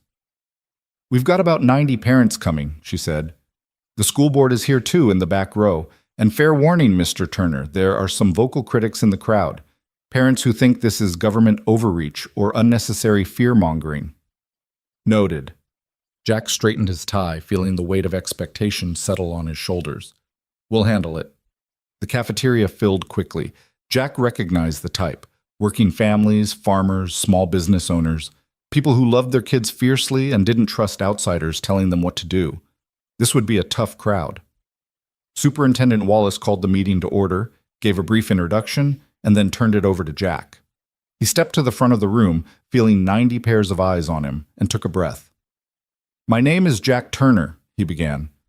3 months ago, I pulled 15 children off a burning school bus. Some of you probably saw it on the news. What you didn't see was the 90 seconds before I got there. 90 seconds when those kids were trapped because the adults around them didn't know what to do. He had their attention. The room had gone completely quiet. I'm not here to scare you, Jack continued. And I'm not here to sell you something you don't need. I'm here because I'm a father, just like many of you. My daughter is 8 years old. Her name is Sophie. And every morning when I drop her at school, I trust that the people taking care of her know how to keep her safe. Not just on a normal day, on the worst day. He clicked to the first slide, a photo of a school bus, not burning, but normal, full of kids on their way home. This is what we all see every day. Safe, routine, nothing to worry about. But inside every routine is the potential for crisis. A medical emergency, a fire, an accident. And when that crisis happens, we have two choices. We can hope the adults in charge will figure it out in the moment, or we can make sure they're trained before the moment ever arrives. Jack walked them through the basics, what the training covered, how it worked, why it mattered. He showed statistics on school emergencies, response times in rural areas, outcomes with and without trained staff. But he kept coming back to the human element, to stories instead of numbers. Last year in Michigan, a third grader went into anaphylactic shock from a bee sting on the playground, Jack said. The school had an EpiPen, but none of the staff on duty that day had been trained to use it. They called 911 and waited. By the time paramedics arrived, the child had stopped breathing. He survived, but he was in the hospital for a week, and he'll have neurological issues for the rest of his life. The crowd shifted uncomfortably. Jack pressed on. 2 years ago in Ohio, a fire started in a middle school science lab. The alarm went off, but in the chaos of evacuation, a special needs student got separated from his aide. Staff didn't realize he was missing until they were outside. He hid in a bathroom, terrified of the noise and confusion. Firefighters found him unconscious from smoke inhalation. He died 3 days later. This is exactly what I was afraid of, a voice called out from the back. A man stood, 30s, wearing a feed store cap, arms crossed defensively. You're trying to terrify us into buying your services. No, Jack said calmly. I'm telling you the truth. These things happen. Not often, thank God, but they do happen. And when they do, training makes the difference between a scary story and a tragedy. My kids are fine, the man insisted. Schools have been running for 100 years without this kind of thing. You're right, they have. Jack nodded. And for 100 years, kids have died in preventable accidents because adults didn't know what to do. We wear seatbelts now because we learned they save lives. We have fire extinguishers because we learned they prevent disasters.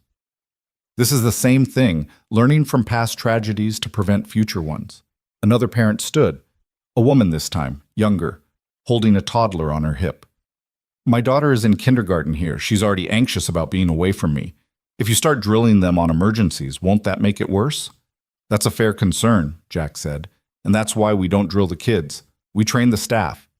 Your daughter won't know anything is different except that her teachers are more confident, more prepared. Kids pick up on adult anxiety. If the adults are calm and trained, kids feel safer, not more scared. He clicked to a new slide, photos from a training session Diana had run last week with Myers Industries' internal security team. This is what our training looks like. It's practical, hands-on, focused on real scenarios. We're not teaching combat tactics or worst-case disasters. We're teaching how to use a fire extinguisher, how to perform CPR, how to coordinate an evacuation, how to communicate with emergency services. Basic skills that can save lives. And how much is this costing us? Another voice called out. The district's already broke. We can't afford fancy consultants. Superintendent Wallace stood. The cost is covered by a state safety grant that we've already been awarded. This training won't cost the district or taxpayers a single additional dollar. That shifted the mood in the room. Mutters of conversation, some nodding heads. Jack seized the moment. Look, I get it. You don't know me. You don't know if this is legitimate or just another person trying to profit off fear. So let me tell you who I am. Jack turned off the projector, stepped forward so nothing was between him and the crowd. I grew up in Riverside, 30 miles from here. Went to public schools just like your kids. My dad worked construction. My mom was a nurse. I became a mechanic because I liked working with my hands. Married my high school sweetheart, had a daughter, built a small business. He paused, the words catching in his throat. 3 years ago, my wife died of cancer. Left me with a little girl and a garage I could barely keep running. I was broke, exhausted, and barely holding it together. But I kept showing up because that's what you do when you're a parent. You show up. The room was silent now, completely focused on him. Answered questions. Diana demonstrated some of the training techniques, and by the end, even some of the skeptics were nodding along. When Superintendent Wallace called for a show of hands, who supported moving forward with the training, over 3/4 of the room raised their hands. Motion carries, Wallace said, looking relieved. Mr. Turner, it looks like we're moving forward with your program. Jack felt the tension drain from his shoulders, replaced by exhausted relief. They'd done it. They'd saved the contract and, more importantly, made a real case for why this work mattered.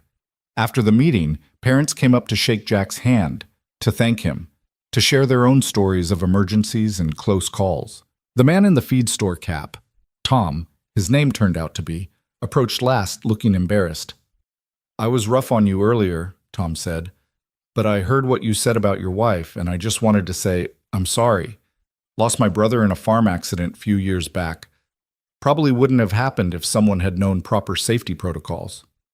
I'm sorry for your loss, Jack said, shaking his hand, and thank you for keeping me honest. We need questions like yours to make sure we're doing this right. Tom nodded, satisfied, and left. Diana appeared at Jack's elbow, grinning. Boss, you were incredible. I've never seen someone win over a hostile crowd like that. It wasn't hostile, they were just protective of their kids. Can't fault them for that. Still, you did good. They packed up and drove back to Indianapolis, Diana chattering about how they should incorporate elements of tonight's presentation into their standard pitch. Jack listened with half his attention, the other half already thinking about Sophie, about getting home, about the weekend ahead. When he finally walked through his front door at 10:30, he found Sophie asleep on the couch, a book on her chest.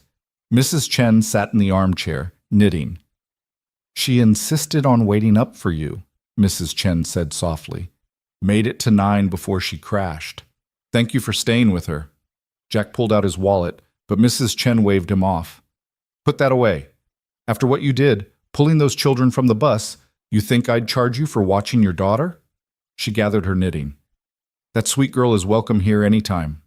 After Mrs. Chen left, Jack carefully lifted Sophie, carried her to her room, and tucked her into bed. She stirred slightly, mumbled, Dad? I'm here, baby. Go back to sleep.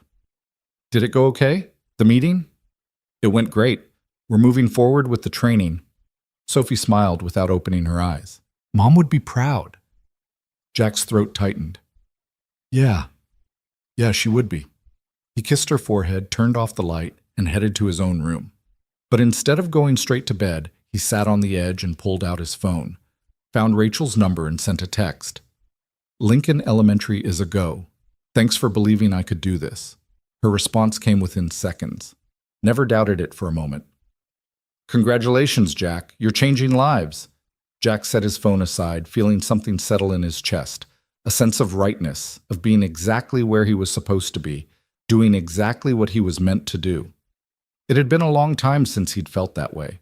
Since before Sarah got sick, probably. Since before life became about just surviving instead of actually living. Maybe Rachel was right. Maybe it was time to stop waiting for permission to believe in himself. Maybe it was time to accept that he'd earned his place here, that he deserved the good things happening, that he was allowed to be proud of what he was building.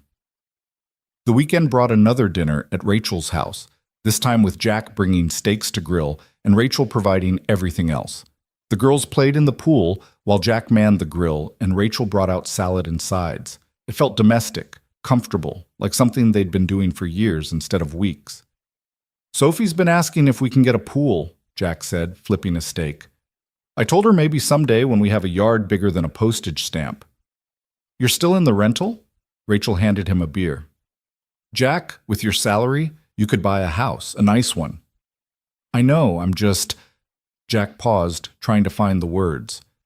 It's the house we brought Sophie home to from the hospital, the house where Sarah lived. Moving feels like leaving her behind. Rachel was quiet for a moment.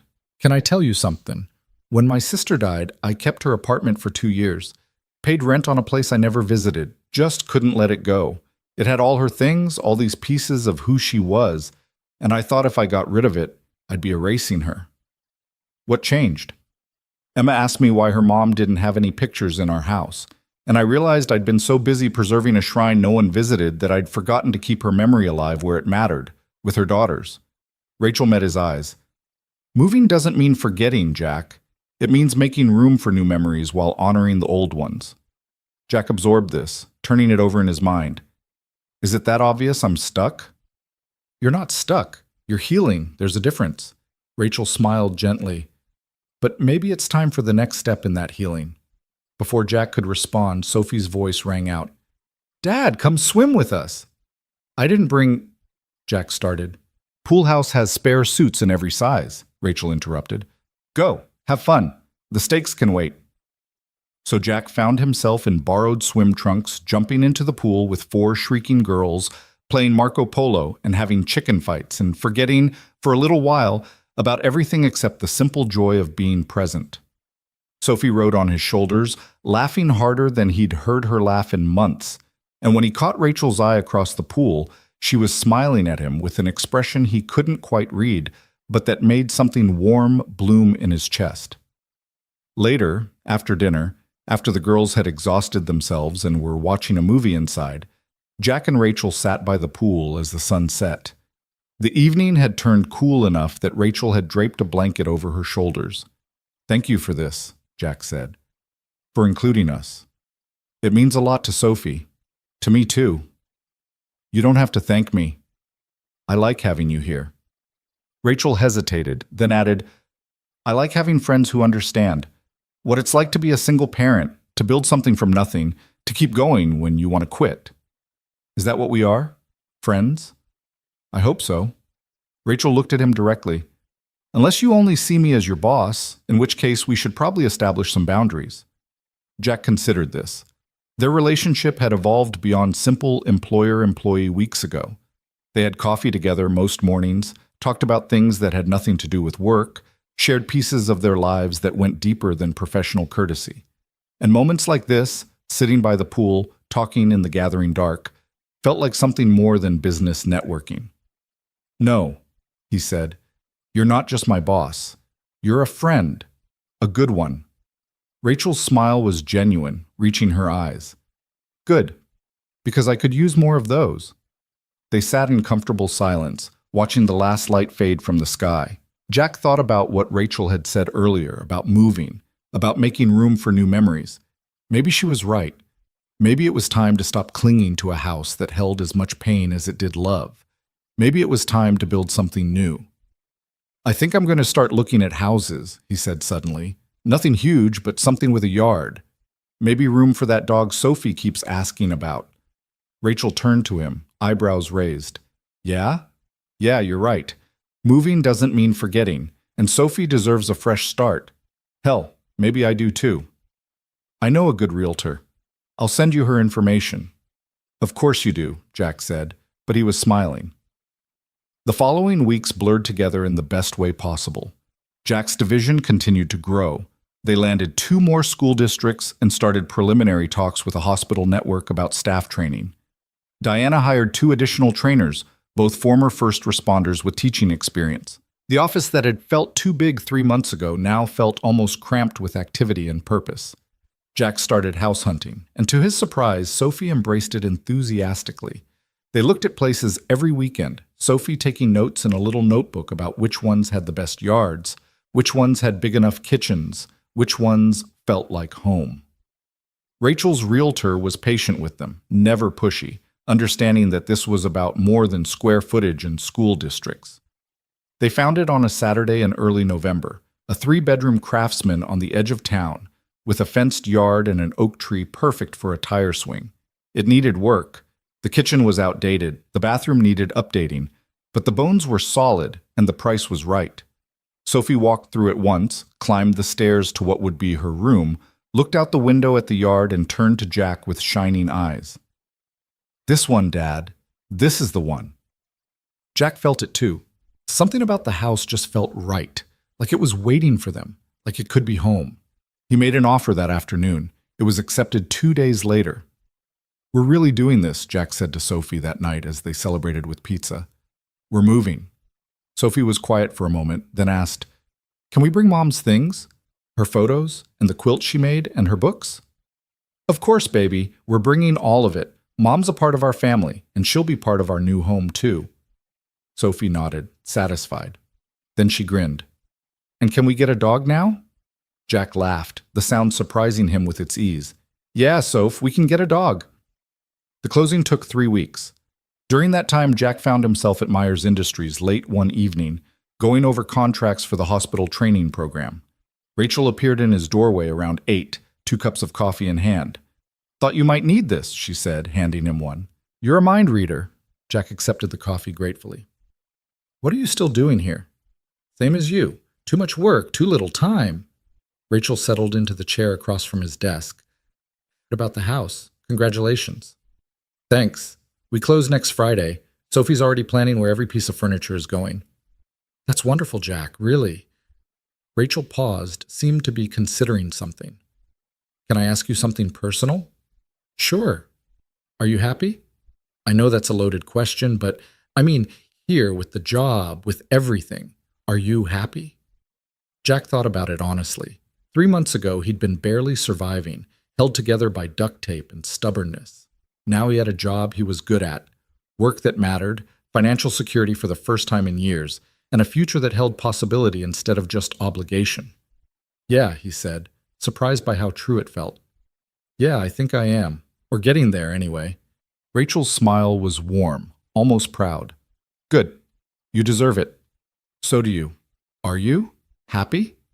"Getting there," Rachel echoed his words back. "For a long time after my divorce, after taking in the girls, I felt like I was just managing crises, building the company, raising kids, trying not to fall apart. But lately," she paused, choosing her words carefully. "Lately, it feels like I'm actually living again instead of just surviving. And I think you're part of that." "Me?" "You and Sophie, having you in our lives, watching the girls become friends, building this division together." Rachel met his eyes. "It's reminded me that good people exist, that kindness matters, that it's possible to start over and build something real." The moment stretched between them, charged with something Jack couldn't quite name. Not romance, neither of them was ready for that, might never be ready. But connection, understanding, the recognition of 2 people who'd been through hell and found each other on the other side. "Thank you," Jack said quietly, "for taking a chance on me, for seeing something in me that I didn't see in myself.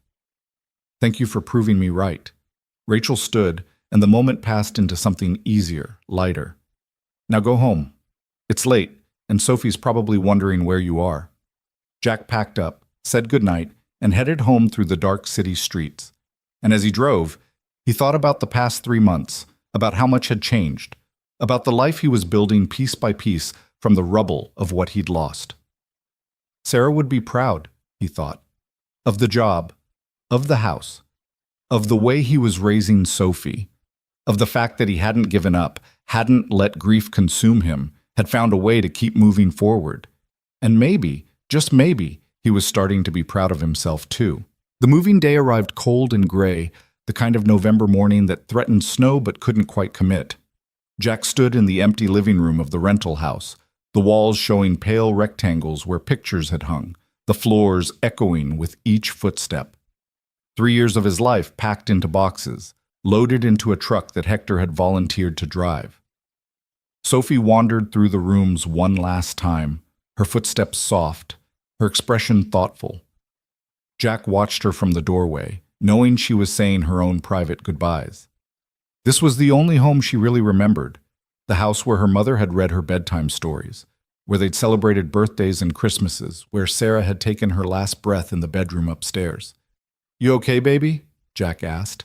Sophie turned to him, and Jack was struck by how much older she looked than she had just a few months ago. Not physically, she was still small for 8, but something in her eyes, in the set of her shoulders. She'd grown up in this house, but she was ready to grow beyond it. "I'm okay," she said. "It's weird, though, saying goodbye." "Yeah, it is. Do you think Mom knows that we're moving?" Jack crossed the room, knelt down so he was eye level with his daughter. "I think if she's anywhere, she knows. And I think she'd be happy for us. Excited, even. She'd probably tell us to make sure we measure before we buy furniture," Sophie said, and Jack laughed because that was exactly what Sarah would have said. Practical to the end, his wife. Always thinking 3 steps ahead. "Come on," Jack said, standing and offering his hand. "Let's go see our new home." The Craftsman house looked even better in the gray morning light, solid and welcoming despite needing paint and repairs. The moving truck was already there, and Hector had recruited a crew from the garage, his employees now, but still Jack's friends, to help unload. Mrs. Chen had come too, armed with sandwiches and coffee, directing traffic from the front porch like a tiny general. "Your room is upstairs, second door on the right," Jack told Sophie. "Why don't you go tell the guys where to put your furniture?" Sophie took off running, full of 8-year-old energy, shouting instructions about where her bed should go and which wall needed her bookshelf. Jack followed more slowly, stopping in the doorway of what would be his room. It was bigger than the bedroom in the rental, with windows that let in real light. He could picture it furnished, lived in, becoming a space that was his instead of just the place where he slept. "Big step, boss." Hector appeared beside him, carrying a box labeled kitchen. "How you feeling?" "Terrified," Jack admitted. "And good. Mostly good." "Sarah would have loved this place," Hector said quietly. "The yard especially. She always talked about wanting a garden." Jack nodded, his throat tight. Hector had known Sarah well, had worked for Jack since before she got sick, had been at the funeral. He was one of the few people who could mention her name without Jack feeling like he was being handled with kid gloves. "I'm thinking about putting in raised beds in the spring," Jack said. "Vegetables, maybe some flowers. Sophie could help." "She'd like that." Hector clapped him on the shoulder. "Come on, these boxes aren't going to unpack themselves." They worked through the morning and into the afternoon, transforming the empty house into something that resembled a home. Furniture found its place. Boxes were opened and emptied. Sophie's room came together first, her bed with its purple comforter, her bookshelf overflowing, the drawings she'd made covering one wall. Jack's room took longer, partly because he kept getting distracted by other tasks, partly because he wasn't quite sure what he wanted it to be. Around 3 o'clock, a black SUV pulled into the driveway. Jack looked up from the box he was unpacking, his clothes wrinkled from storage, and saw Rachel climbing out, followed by the twins. All 3 of them carried packages. "We brought a housewarming gift," Rachel called, climbing the porch steps, and the girls insisted on helping. "Rachel, you didn't have to," Jack started. "I know, I wanted to." Rachel handed him one of the packages, heavy, wrapped in brown paper. "This is from all of us." Sophie appeared from inside, her face lighting up when she saw Emma and Ellie. "You came! We wanted to see your new house." Emma grabbed Sophie's hand. "Can you show us your room?" The 3 girls disappeared upstairs in a flurry of giggles and footsteps. Rachel watched them go, smiling. "They've been talking about this all week. You'd think they were the ones moving." Jack unwrapped the package, and his breath caught. It was a framed photograph, the one from the newspaper, taken the day after the bus accident. Jack in his hospital bed, Sophie beside him, both of them looking tired but alive. But Rachel had had it professionally printed and framed, and across the bottom someone had written in elegant script, "Heroes are made in moments, but their impact lasts forever." "Rachel, this is—" Jack couldn't find the words. "Too much?" Rachel's expression was uncertain. "I thought maybe you could hang it somewhere, a reminder of where this all started." "It's perfect." Jack met her eyes. Thank you. The other packages contained practical things: towels, kitchen supplies, a welcome mat with home written across it in cheerful letters. But it was the photograph Jack kept coming back to, kept looking at as the afternoon wore on. A moment captured in time, the fulcrum point where his life had pivoted from barely surviving to actually living. By evening, the moving truck was empty and most of the essential boxes were unpacked. The house looked lived in, comfortable, like it had been waiting for them all along. Mrs. Chen had left food, casseroles and pasta dishes, enough to last them the first few days. Hector and his crew had headed out, tired and satisfied. Only Rachel and the twins remained, the girls still playing upstairs with Sophie. "I should get them home," Rachel said, but she made no move to leave. She stood in Jack's living room, looking around at the space they'd created. "It looks good, Jack. Really good." "Thanks to everyone's help." Jack handed her a beer from the six-pack Hector had left behind. "I couldn't have done this without—" He gestured vaguely, encompassing the house, the job, everything. "Without you. Without all of it." Rachel accepted the beer, twisted off the cap. "You give me too much credit. You did the hard work. You gave me the opportunity. You earned it." Rachel took a sip, then added, "Can I tell you something? That day at the crash, when I saw you pull Ellie out of the bus right before it exploded, I thought I was watching you die. I thought I was going to lose both of them and you. And in that moment, I made a promise to myself that if you survived, if you made it out, I'd find a way to thank you, to repay what you'd done. You didn't owe me—" "Let me finish." Rachel's voice was firm but kind. "I know you don't think I owe you anything. You've made that clear, but here's the thing. I didn't give you this job out of obligation. I gave it to you because after I made that promise, I spent weeks trying to figure out who you were. I called people, asked around, learned about your life, about Sarah, about the garage, about how you were barely holding on but never complained, never asked for help, just kept showing up." Jack felt exposed, vulnerable in a way he hadn't expected. No one had ever looked at his life that closely, had seen through the mask he wore to the struggle underneath. "And I realized," Rachel continued, "that you were exactly the person I needed. Not because you saved my daughters, though God knows I'll never forget that, but because you understand what matters. You understand that showing up is sometimes the hardest and most important thing you can do, and that's what this division needs. That's what I needed." The words settled between them, honest and raw. Jack took a long pull from his beer, buying time to compose himself. "I'm glad you found me then, even if it took a burning bus to make it happen." Rachel laughed, the tension breaking. "Not the introduction I would have chosen, but I'll take it." Footsteps thundered down the stairs. Sophie appeared, followed by the twins, all three of them talking at once about the tire swing Jack had promised to install, and the puppy they were definitely going to get, and a million other plans for the house and yard. "Can we come back this weekend?" Ellie asked, tugging on Rachel's sleeve. "Sophie said her dad's going to the animal shelter to look at dogs." Rachel raised her eyebrows at Jack. "Is he now?" "Apparently," Jack said, caught between amusement and exasperation, "though I don't remember committing to this weekend specifically." "Please." All three girls turned to him with identical, pleading expressions. It was like being hit by a tsunami of hope and big eyes. "Fine," Jack relented. "Saturday afternoon, but I'm not promising we're bringing a dog home that day. We're just looking." The girls cheered and Rachel mouthed "good luck with that" over their heads. Jack knew he was doomed. One visit to the shelter and Sophie would find a dog that needed them, and he'd cave like he always did when it came to his daughter. But maybe that was okay. Maybe it was time to add more life to their lives, to fill the house with noise and chaos and love. After Rachel and the twins left, Jack and Sophie ate leftover casserole sitting on the floor of the living room because the dining table wasn't set up yet. They talked about school and Sophie's friends and what color they should paint her room. Normal things, easy things, the kind of conversation Jack had missed during the years when everything was hard and heavy. "Dad?" Sophie asked as they were cleaning up. "Are you happy we moved?" "Yeah, baby, I really am." "Me too." Sophie carried her plate to the kitchen, then turned back. "I think Mom would like it here. It feels like a place where happy things could happen." Jack's chest tightened with love for this wise, wonderful little girl.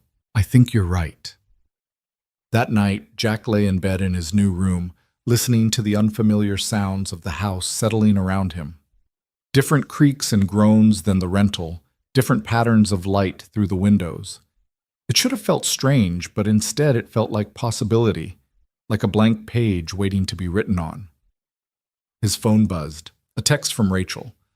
"The girls can't stop talking about the new house. Thanks for including them in your big day." Jack typed back, "Thanks for being part of it. Means more than you know."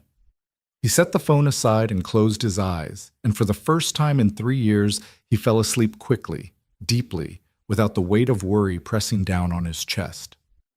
The weeks that followed settled into a new rhythm. Jack's division continued to grow. They landed the hospital network contract, added 2 more school districts, and started preliminary talks with a manufacturing company about workplace safety training. The team expanded to 10 people, all of them good, all of them dedicated to the work. Jack found himself actually enjoying the management side of things, the challenge of building something from nothing and watching it take shape. The house became home gradually, in small increments. Jack painted Sophie's room the pale purple she'd chosen. He fixed the leaky faucet in the bathroom, replaced the outdated light fixtures in the kitchen, started planting the spring garden. On weekends, he worked on the yard, raking leaves, trimming bushes, installing that tire swing under the oak tree. Normal things, dad things, things he'd been too stressed and exhausted to do at the rental. And true to his word, they went to the animal shelter that Saturday. Jack had braced himself for the onslaught of puppy eyes and wagging tails, had prepared his defenses for why they should wait, why they should think about it more carefully. But then Sophie had found Max, a 3-year-old mixed breed with scruffy brown fur and one ear that flopped while the other stood up. The dog had been at the shelter for 6 months, the volunteer explained, because people wanted puppies, not adult dogs with uncertain pedigrees. Max had walked right up to Sophie, sat down at her feet, and looked up at her with an expression that clearly said, "I've been waiting for you." And that was that. They brought Max home that afternoon, along with a bed and toys and enough supplies to stock a pet store. "He's perfect," Sophie declared, watching Max explore the backyard with cautious optimism. "He's exactly what we needed." And she was right. Max brought an energy to the house that had been missing, a sense of life and warmth that filled the empty spaces. He followed Sophie everywhere, slept at the foot of her bed, and greeted Jack at the door every evening with enthusiastic tail wags. It was like the final piece of their new life clicking into place. Rachel and the twins came over regularly, and the girls would play in the yard with Max while the adults sat on the porch, talking about work and life and everything in between. Jack learned that Rachel played piano, that she'd wanted to be a concert pianist as a girl before pragmatism and her father's expectations steered her toward business. He learned that she'd been working 16-hour days for years, building Myers Industries into what it was, barely taking time for herself. "I'm trying to do better about that," Rachel admitted one evening in mid-December. They were on Jack's porch, bundled in coats, watching the first real snow of the season fall. The girls were inside making hot chocolate with more marshmallows than liquid. Work-life balance, actual hobbies, being present instead of just busy. "How's that going?" Jack asked. "It's going," Rachel smiled. "Having friends outside work helps. Having a reason to leave the office at a reasonable hour. Glad I could provide that reason." "You have no idea." Rachel turned to him, her expression serious. "Before you came along, before the accident, I was drowning. I didn't even realize how much I'd let work consume me until I had something, someone, to pull me back." Jack didn't know what to say to that. The idea that he'd somehow saved Rachel the way she'd saved him felt too big, too circular. But maybe that was how it worked. Maybe we all saved each other in small ways, just by showing up, by being present, by caring enough to pull someone back from the edge. The holidays approached, and Jack found himself facing his first Christmas in the new house with a mixture of anticipation and dread. Christmas had always been Sarah's holiday. She'd loved decorating, baking, making everything magical for Sophie. The past 3 years, Jack had gone through the motions, putting up a tree because Sophie expected it, buying presents because that's what you did. But his heart hadn't been in it. This year felt different. Sophie wanted to decorate the house, wanted to bake cookies, wanted to make it special. And Jack found he wanted that too. wanted to create new traditions while honoring the old ones, wanted to fill the house with light and warmth and joy. "We should get a real tree this year," Sophie announced one evening at dinner. "A big one that smells like Christmas." "We always got real trees," Jack said.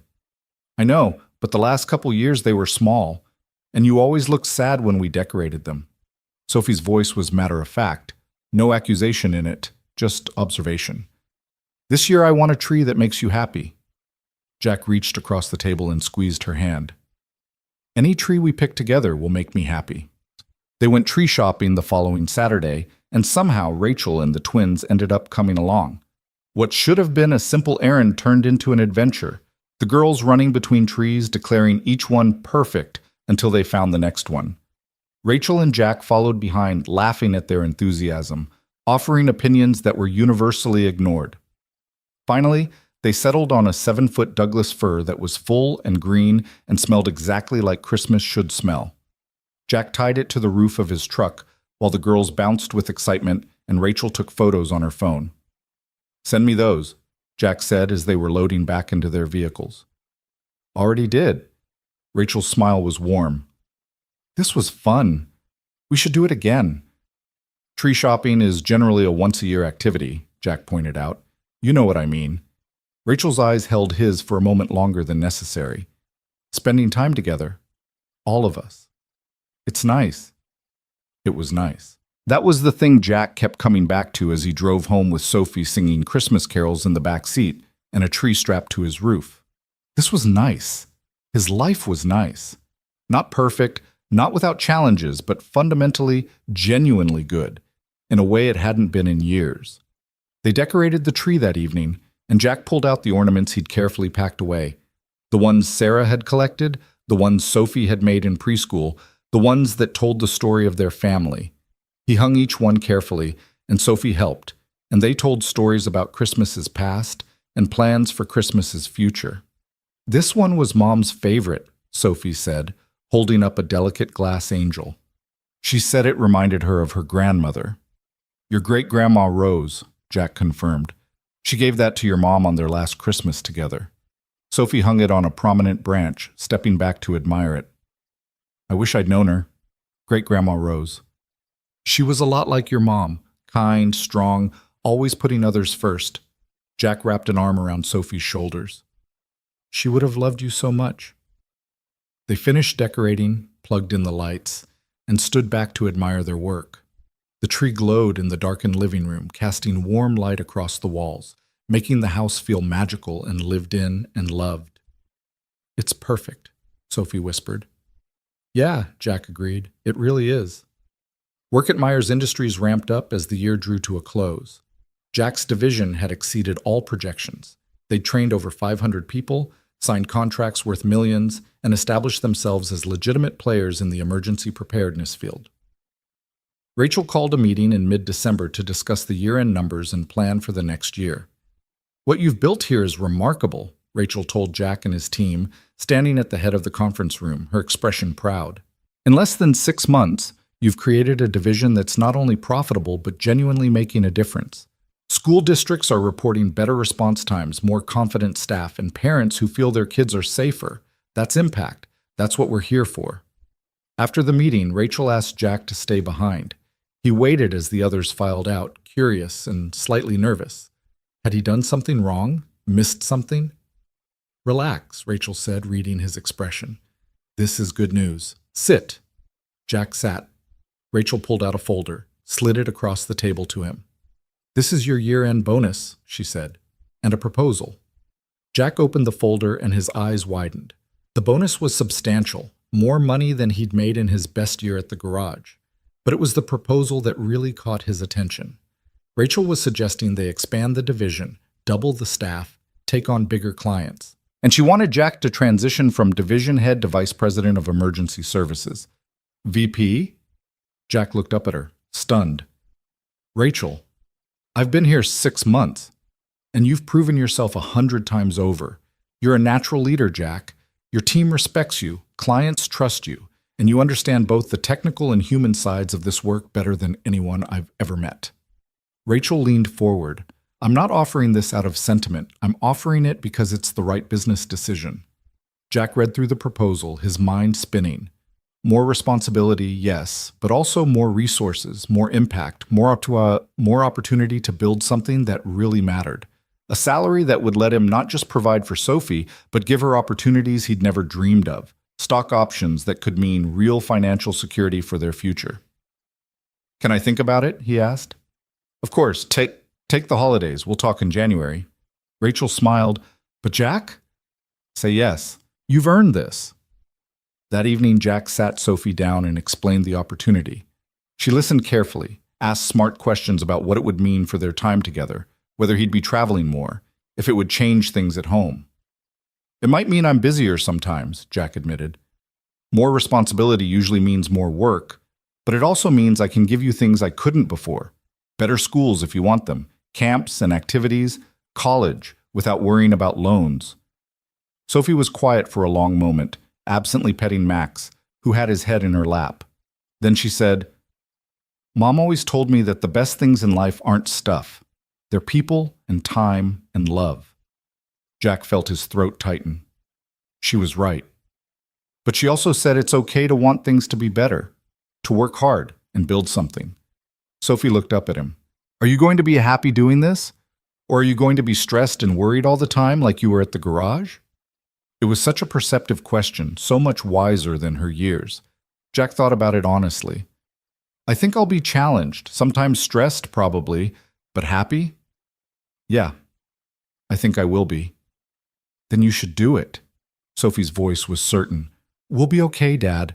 We're always okay when we're together. Jack pulled her into a hug. This remarkable little girl who'd grown up too fast but somehow stayed wise and kind through all of it. When did you get so smart? I keep telling you, Sophie said, her voice muffled against his chest. I get it from you. Christmas arrived bright and cold, the kind of perfect winter day that looked like a greeting card. Jack and Sophie woke early, made pancakes shaped like snowmen, and opened presents by the tree while Max investigated all the wrapping paper with intense curiosity. Sophie loved everything, books and art supplies and a new bike for the spring. Jack's gifts from Sophie were handmade, a clay paperweight she'd made in art class, and a card with a drawing of the three of them, Jack, Sophie, and Max, standing in front of their house under a rainbow. We're home, the caption read in Sophie's careful handwriting. Finally. Jack held that card for a long time, feeling something break open in his chest. Not painful this time, but releasing. Like a door he'd kept locked was finally swinging open, letting in light. Rachel had invited them for Christmas dinner, and they arrived in the afternoon to find the Myers house transformed into a winter wonderland. Lights everywhere, decorations that must have cost a fortune, and the smell of cooking food that made Jack's mouth water. I may have gone overboard, Rachel admitted, greeting them at the door. The girls insisted on decorating every surface. It's beautiful, Jack said honestly. Our house looks like minimalists live there compared to this. That's because you have taste, and I have an unlimited budget and no restraint. Rachel laughed, taking their coats. Come in. Dinner's almost ready. It was one of the best Christmases Jack could remember. The food was incredible. Rachel had hired a chef, which felt extravagant but resulted in a meal that was restaurant quality. The girls played together, showing off their presents, making plans for New Year's, and the adults sat by the fire drinking wine, talking about everything and nothing. I wanted to thank you, Rachel said during a quiet moment when the girls were occupied in the other room, for being part of our lives this year, for letting us be part of yours. You don't have to thank me for that. I know, but I want to. Rachel's expression was soft, vulnerable. This is the first Christmas since my divorce that I felt actually happy instead of just going through the motions. Having you and Sophie here, building this friendship, it matters, Jack, more than I know how to say. Jack understood because he felt the same way. For 3 years, he'd been going through the motions, performing the rituals of life without really living. And somehow, through tragedy and circumstance and sheer chance, he'd found his way back. Not to who he'd been before, that person was gone, changed irrevocably by loss, but to someone new. Someone who could be happy again, who could build and hope and plan for a future that held more than just survival. It matters to me too, Jack said quietly. All of it. The job, yes, but more than that. The friendship. The feeling that we're building something good. Rachel held his gaze, and Jack saw understanding there. Recognition of something they both needed but couldn't quite name. Not romance, neither of them was ready for that, might never be ready. But connection. Partnership. The knowledge that they weren't alone in navigating the complicated terrain of single parenthood and building lives from broken pieces. To building something good, Rachel said, raising her wine glass. Jack clinked his glass against hers. To building something good. The evening ended with the girls performing an impromptu play they'd written about a princess and a dragon and a brave knight, with Max playing the role of the dragon with confused enthusiasm. Jack and Rachel applauded, took photos, laughed until their sides hurt. And when it was time to leave, the goodbyes were warm and genuine, full of promises to do this again soon. Driving home through the quiet streets, Christmas lights twinkling in windows, Sophie asleep in the back seat, and Max curled beside her, Jack felt something settle in his chest. Peace. That's what it was. For the first time in 3 years, he felt at peace with his life, with his choices, with the direction he was heading. Sarah would be proud. He knew that with a certainty that went bone deep. Proud of the job, of the house, of how he was raising Sophie. Proud that he'd found a way to be happy again without forgetting her, without leaving her behind. She was still there in every good choice he made, every moment of joy he let himself feel, every time he chose hope over fear. "We did good this year, Sarah," Jack whispered to the darkness. "We're going to be okay." And for the first time since he'd stood at her graveside, watching them lower her casket into the ground, Jack believed it completely. The new year arrived with unseasonable warmth, as if the universe was offering Jack a gentle entry into what would become the most transformative period of his life. On January 2nd, he walked into Rachel's office and accepted the vice president position, shaking her hand across the desk while trying to ignore the way his heart hammered with equal parts terror and excitement. "You won't regret this," Rachel said, and her smile was genuine, proud. "You're going to do amazing things, Jack." "I hope you're right," Jack replied, but he was smiling too, feeling the weight of possibility settle on his shoulders like a mantle he was finally ready to wear. The promotion meant changes, some immediate and some gradual. Jack's office moved to the 15th floor, the executive level, with views of downtown Indianapolis that still made him pause sometimes to marvel at how far he'd come. His team doubled in size as they brought on new trainers and administrative staff. The contracts grew larger and more complex, a major university system, a chain of hospitals, even preliminary talks with the state government about statewide emergency preparedness protocols. But the biggest change was internal, something Jack felt more than saw. He'd spent 3 years in survival mode, making decisions based on fear and desperation, always waiting for the other shoe to drop. Now, for the first time since Sarah's diagnosis, he was making choices from a place of strength, planning for a future instead of just trying to survive the present. It was liberating and terrifying in equal measure. Diana became his director of operations, a promotion she'd earned 10 times over with her dedication and skill. She hired 2 assistants and started developing a training certification program that could scale nationally. Hector called one evening to say the garage was doing well, that he'd hired 2 more mechanics, and was thinking about expanding into commercial fleet maintenance. Life was moving forward, pieces clicking into place, and Jack was learning to trust that maybe, just maybe, things could stay good. Sophie thrived in the new house, making friends in the neighborhood, bringing home report cards that made Jack beam with pride. She joined the school choir and started taking piano lessons, showing an aptitude that reminded Jack of Sarah's musical inclinations. Max grew from cautious shelter dog to confident family member, his tail always wagging, his presence a constant source of comfort and joy. And through it all, Rachel was there. Not hovering, not managing, but present. They fell into a routine of coffee most mornings, talking about work, but also about life, about the challenges of single parenthood, about the weight of responsibility and the unexpected moments of grace. Their friendship deepened into something Jack hadn't had since Sarah died.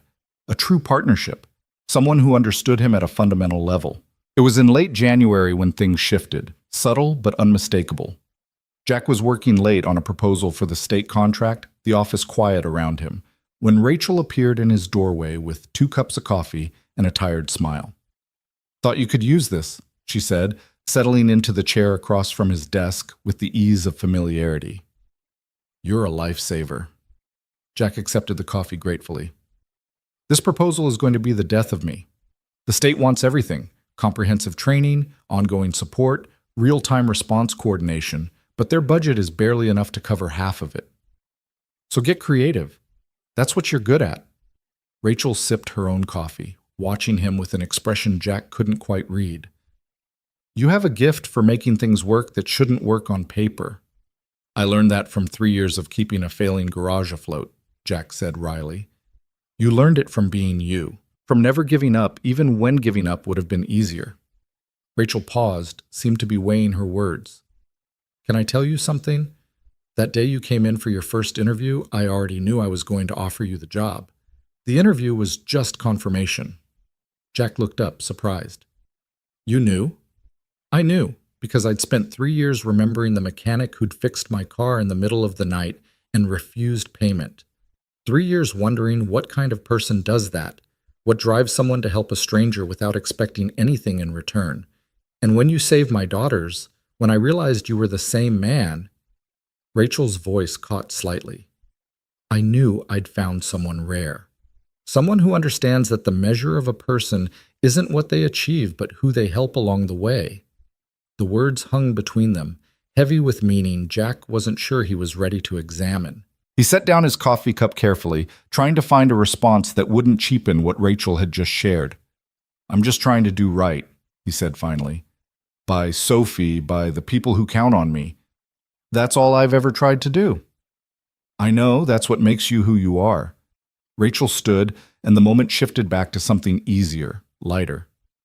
"Go home, Jack. The proposal will still be here tomorrow. Sophie needs her dad, and you need sleep." She was right, of course.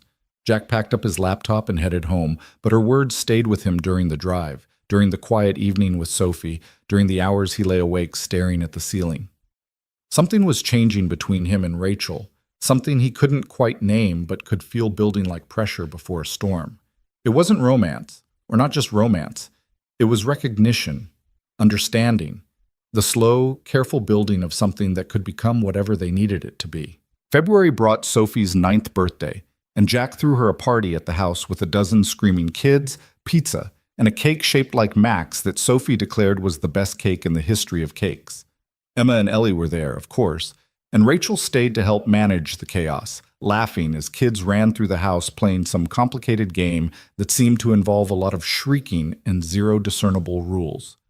"This is what childhood should look like," Rachel said, watching the girls disappear upstairs in a pack, loud and messy and full of joy. "It's definitely loud," Jack agreed, picking up abandoned paper plates. "I'm going to be finding cake frosting in weird places for weeks." "Worth it, though." Rachel grabbed more plates, helping him clean. "Look at her face. When was the last time you saw Sophie that happy?" Jack looked toward the stairs where Sophie had gone, and his chest tightened with love and gratitude. Rachel was right. This was what he'd been fighting for through all the hard years. Moments like this, where his daughter could be a kid, could be carefree and joyful, and surrounded by friends who loved her. "Thank you," he said to Rachel, "for being part of this, for bringing Emma and Ellie into her life. She was lonely before, I think. I didn't realize how much until now." "She wasn't the only one," Rachel said softly, and when Jack met her eyes, he saw understanding there, the same recognition he'd been feeling. They were both lonely, both building lives from broken pieces, both learning to trust that good things could last.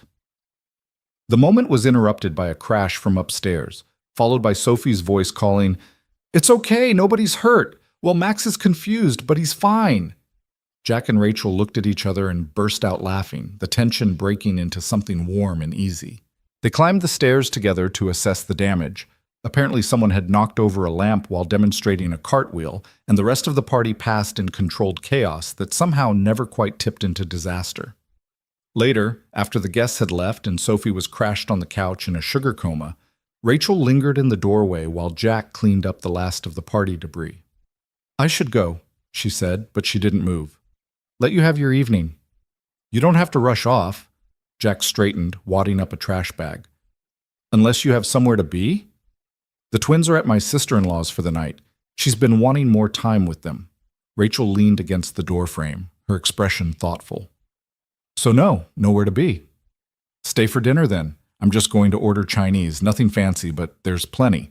Rachel hesitated, and Jack could see her weighing something, making a decision. Finally, she nodded. Okay, yeah, I'd like that. They ordered too much food, Jack's usual habit, born from years of never quite knowing when he'd be able to afford the next meal, and ate at the kitchen table while Sophie snoozed in the living room and Max begged shamelessly for scraps. The conversation flowed easily, touching on work and the kids and a new book Rachel was reading. But underneath it all, Jack felt that same undercurrent of something shifting, changing, becoming more than it had been. Can I ask you something personal? Rachel said as they were cleaning up the takeout containers. Sure. Do you ever think about dating again? I mean, it's been 3 years since Sarah passed, and you're young, Jack. You have a whole life ahead of you. The question caught Jack off guard. He rinsed a plate slowly, buying time to formulate an answer.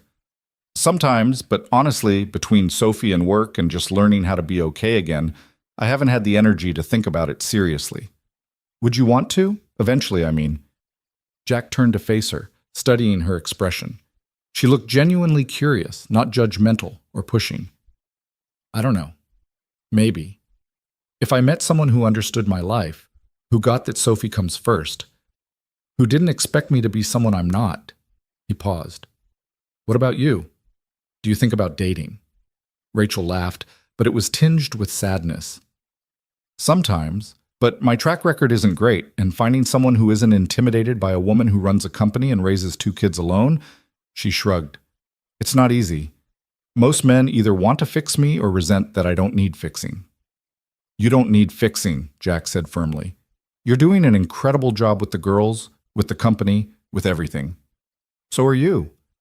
With Sophie, with the division, with rebuilding your life. Rachel met his eyes, and Jack saw something vulnerable there, something that made his heart skip. Maybe we're both doing okay on our own. Maybe we are, Jack agreed quietly. The moment stretched between them, charged with possibilities neither of them seemed quite ready to name. Then Sophie stirred in the other room, calling for Jack, and the spell broke. Rachel gathered her things, said goodnight, and left Jack standing in his kitchen, wondering what had just happened and what it might mean. March brought the state contract approval, a massive win that meant Jack's division would be training emergency personnel across Indiana. The announcement made the local news, and Jack found himself doing interviews talking about the importance of preparedness and the lessons learned from the bus accident. It felt surreal, being the public face of something this big, but he was learning to lean into the discomfort, to trust that he belonged in these spaces even when imposter syndrome whispered otherwise. The expanded work meant longer hours and more travel. Jack hired a new deputy director to help manage the day-to-day operations, a former fire chief named Marcus who had 30 years of experience and a gift for cutting through bureaucratic nonsense. With Marcus handling implementation, Jack could focus on strategy and growth, on building relationships with key stakeholders, and positioning the division for long-term success. But the increased responsibility also meant less time at home, less time with Sophie. He tried to be present when he was there. No phone at dinner, dedicated homework help time, weekend adventures that were just the two of them. But he saw the way Sophie's face fell when he had to cancel plans for a work emergency. Saw her disappointment even when she tried to hide it behind understanding smiles. I'm failing her, Jack confessed to Rachel one evening in late March. They were in her office, reviewing quarterly numbers, but Jack's mind was elsewhere. I promised myself when Sarah died that I'd always put Sophie first, and now I'm working 60-hour weeks and missing school events, and turning into the kind of father I swore I'd never be. You're not failing her, Rachel said firmly. You're providing for her, building a future for her, showing her what it means to work hard and build something meaningful. That's not failure, Jack. That's love. It doesn't feel like love when I'm missing her choir concert because I'm in Fort Wayne doing a contract negotiation. Rachel was quiet for a moment, then said, You know what Emma said to me last week? She said, I wish I could be brave like Sophie's dad. When I asked her what she meant, she said, You're brave because you help people even when it's scary, and that's what heroes do. Jack felt his throat tighten. Sophie told her that? Sophie talks about you constantly, about how proud she is of you, about the work you're doing, about how you're making the world safer for kids. Rachel leaned forward. She's not feeling neglected, Jack. She's feeling proud. There's a difference. I still should be there more. Then be there more. Delegate more work to Marcus and Diana. Set boundaries around your time. You're the VP. You have the authority to structure your schedule in a way that works for your life. Rachel smiled. You don't have to choose between being a good father and being good at your job. You can be both. It was permission Jack hadn't known he needed. He started leaving the office by 6 most days, making it home for dinner with Sophie. He blocked off weekends unless there was a genuine emergency, protecting that time for family. And he found that the work still got done, that the division still thrived, that he didn't have to sacrifice everything to be successful. April brought spring in earnest, and Jack finally started the garden he'd been planning. He built raised beds in the backyard, filled them with soil and compost, and let Sophie choose what to plant. She picked tomatoes and cucumbers and way too many varieties of peppers, consulting gardening books from the library with the same intensity she brought to everything.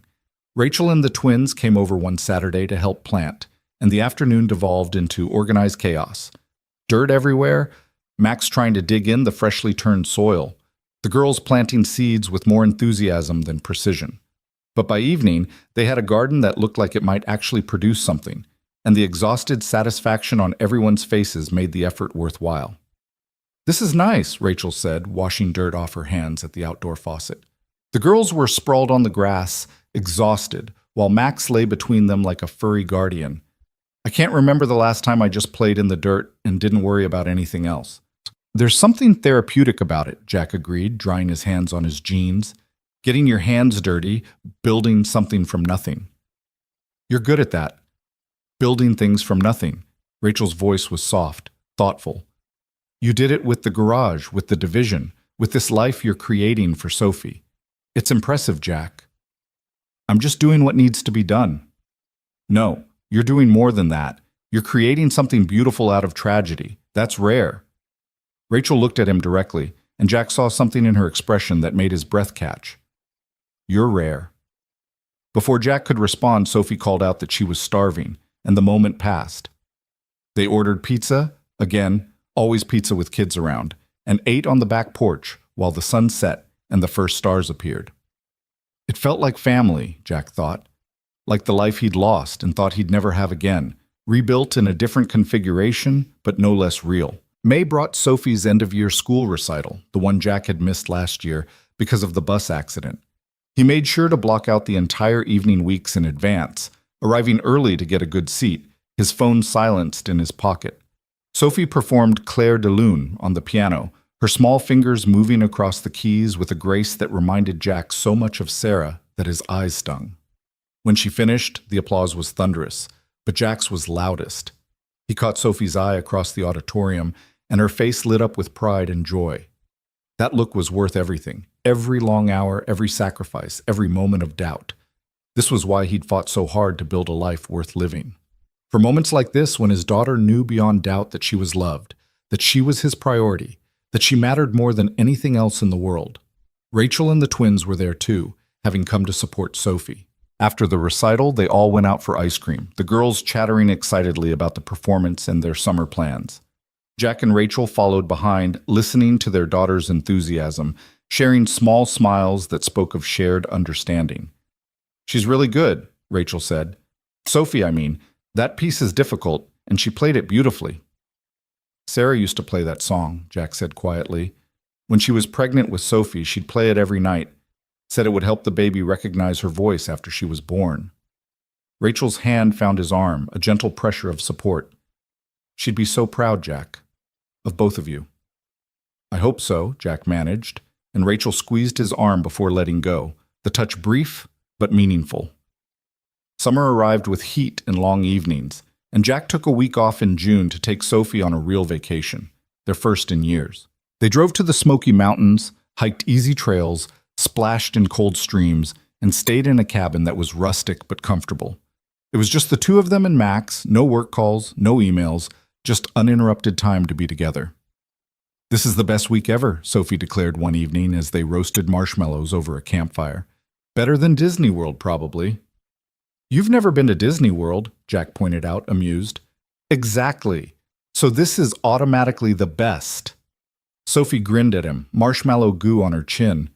Can we do this every summer? Just go somewhere and not think about anything else? Yeah, baby, we can do that. Jack made the promise knowing he'd keep it, that he'd protect this time with his daughter no matter what else was demanding his attention. Every summer, just you and me and whatever adventure we pick. Sophie's smile was brilliant, worth every sacrifice and struggle that had gotten them to this point. They stayed up late talking about everything and nothing, and when Sophie finally fell asleep in the cabin, Jack sat on the porch listening to the night sounds and feeling more at peace than he could remember being since before Sarah got sick. When they got back to Indianapolis, tanned and relaxed, Jack found his inbox overflowing and a message from Rachel asking him to call when he had time. He dialed her number while unpacking, putting her on speaker. Welcome back, Rachel said, warmth evident in her voice. How was the trip? Perfect. Exactly what we needed. Jack sorted through mail, tossing junk. What's going on? Your message sounded important. It is. Good important, though. Rachel paused, and Jack could hear the smile in her voice. We got the federal grant, the one we applied for in March for the National Training Initiative. They approved it, Jack. All of it. $20 million over 3 years. Jack stopped unpacking, his hand frozen halfway to his suitcase. What? $20 million. To expand the division nationally, to develop the certification program, to build a training facility, everything we wanted, and more. Rachel's excitement was palpable. This is huge, Jack. This changes everything. Jack sat down heavily on the bed, trying to process the magnitude of what Rachel was saying. Are you serious? Completely. The official notification came yesterday. I've been dying to tell you, but I wanted to wait until you were back. Rachel laughed. Congratulations, Jack. You've built something that matters. Something that's going to save lives across the entire country. After they hung up, Jack sat in his bedroom, staring at nothing, feeling the weight and wonder of what they'd accomplished. Less than a year ago, he'd been a struggling mechanic barely keeping his head above water. Now he was leading a division that would train emergency responders across America, that would save lives he'd never meet, that would ripple outward in ways he couldn't even imagine. We did it, Sarah, he whispered to the empty room. We actually did it. The federal grant meant enormous changes. Jack's team expanded to 50 people, spread across 3 states. They broke ground on a training facility in August, a state-of-the-art campus that would house classrooms, simulation labs, and residential space for trainees. The ribbon-cutting ceremony made national news, with Jack standing next to Rachel and the governor, trying not to feel like an imposter among people who seemed so much more qualified to be there. But he was learning to own his accomplishments, to accept that he'd earned his place through hard work and dedication and a willingness to keep showing up even when he felt inadequate. He was learning that being a leader meant trusting his instincts, delegating to capable people, and focusing on vision rather than getting lost in details. He was learning that he was enough, exactly as he was. September brought Sophie's first day of 4th grade, and Jack took the morning off to drive her to school. She'd grown over the summer, shot up 2 inches, and looked simultaneously young and impossibly mature in her new school clothes. They pulled up to Riverside Academy, and Sophie gathered her backpack, took a deep breath. You ready for this? Jack asked. Ready as I'll ever be. Sophie turned to him, her green eyes serious. Dad, I'm really proud of you for everything you've done this year, for not giving up. Jack felt his eyes sting. I'm proud of you too, baby. Every single day. They hugged, and then Sophie was gone, racing toward the school where Emma and Ellie were waiting. Jack watched her go. This remarkable girl who'd grown up too fast but somehow stayed kind and brave through all of it. She'd be okay, he thought. They both would be. The year rushed toward its conclusion in a blur of work and life and small perfect moments. The training facility opened in October with the first class of 50 trainees from across the Midwest. Jack gave the opening address, talking about the importance of preparedness and the ripple effects of people who knew what to do when crisis struck. He talked about the bus accident, about the 15 children who went home because someone was there who knew how to help. And he challenged the trainees to be that person in their own communities, to be the difference between tragedy and survival. The speech went viral, shared thousands of times on social media, covered by news outlets across the country. Jack found himself recognized in airports and grocery stores, people stopping to thank him or share their own emergency stories. It was surreal and uncomfortable, but he learned to accept the attention with grace, to use his platform to promote the work rather than deflecting every compliment. Halloween came, and Jack took Sophie trick-or-treating with Rachel and the twins. The girls had coordinated costumes. Sophie was the Scarecrow from Wizard of Oz, Emma was Dorothy, and Ellie was the Tin Man. They'd tried to convince Jack and Rachel to dress up as the Lion and the Cowardly Witch, but the adults had held firm at simple autumn clothes and comfortable shoes for walking. "Next year," Rachel said as they followed the girls from house to house, watching them laugh and trade candy and race ahead only to come running back. "Next year, they'll probably be too cool to trick-or-treat with their parents." "Don't say that," Jack protested. "I'm not ready for her to be too cool for me." "None of us ever are," Rachel said, her voice soft with understanding. "But it happens anyway. They grow up and we learn to let go gradually, piece by piece." They walked in comfortable silence for a while, the evening cool and perfect, the neighborhood transformed by decorations and the magic of children's imagination. Jack felt Rachel's presence beside him like a warmth, solid and real, and realized that somewhere along the way she'd become essential to his life. Not just his boss, not just his friend, but something more. A partner in the truest sense, someone who understood him completely and accepted him anyway. "Rachel," he said, stopping on the sidewalk while the girls ran ahead to the next house. "Can I tell you something?" She turned to him, eyebrows raised, curious. "Of course. This year, everything that's happened, everything we've built, I couldn't have done any of it without you. And I don't just mean the job. I mean rebuilding my life, learning to be happy again, becoming someone Sophie can be proud of." Jack paused, searching for words. "You gave me back my life, you and this opportunity, and your faith that I could be more than I thought I was." Rachel's eyes glistened in the streetlight. "Jack, you gave that to yourself. I just opened a door. You're the one who walked through it. Maybe, but you opened the door. You saw something in me I didn't see in myself." Jack took a breath, feeling like he was standing on the edge of something significant. "I guess I just wanted you to know that. How much it matters. How much you matter." They stood there on the sidewalk, surrounded by the sounds of Halloween, but somehow existing in their own bubble of understanding and possibility. Rachel reached out, took his hand, her fingers warm and solid in his. "You matter too," she said quietly. "To me, to the girls, to everyone whose life you've touched this year. You're making a difference, Jack Turner, a real, lasting difference." The girls came running back, bags heavy with candy, breathless with excitement, and the moment passed. But Jack kept Rachel's hand in his for a few more seconds before letting go. And when he did, they shared a smile that spoke of things unspoken but understood. November brought Thanksgiving, and Jack hosted for the first time in the new house. He invited Rachel and the twins, Mrs. Chen, Hector, and his family, Diana and her husband. The house filled with noise and laughter and the smell of turkey and all the traditional sides. They crammed around Jack's dining table, finally properly furnished, and went around sharing what they were thankful for.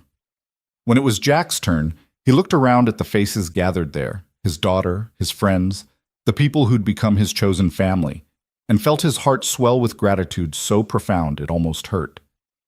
"I'm thankful for second chances," he said simply. "For the opportunity to build something good from something terrible. For every person at this table who helped make that possible." Sophie squeezed his hand under the table, and Jack saw Rachel wipe her eyes across from him.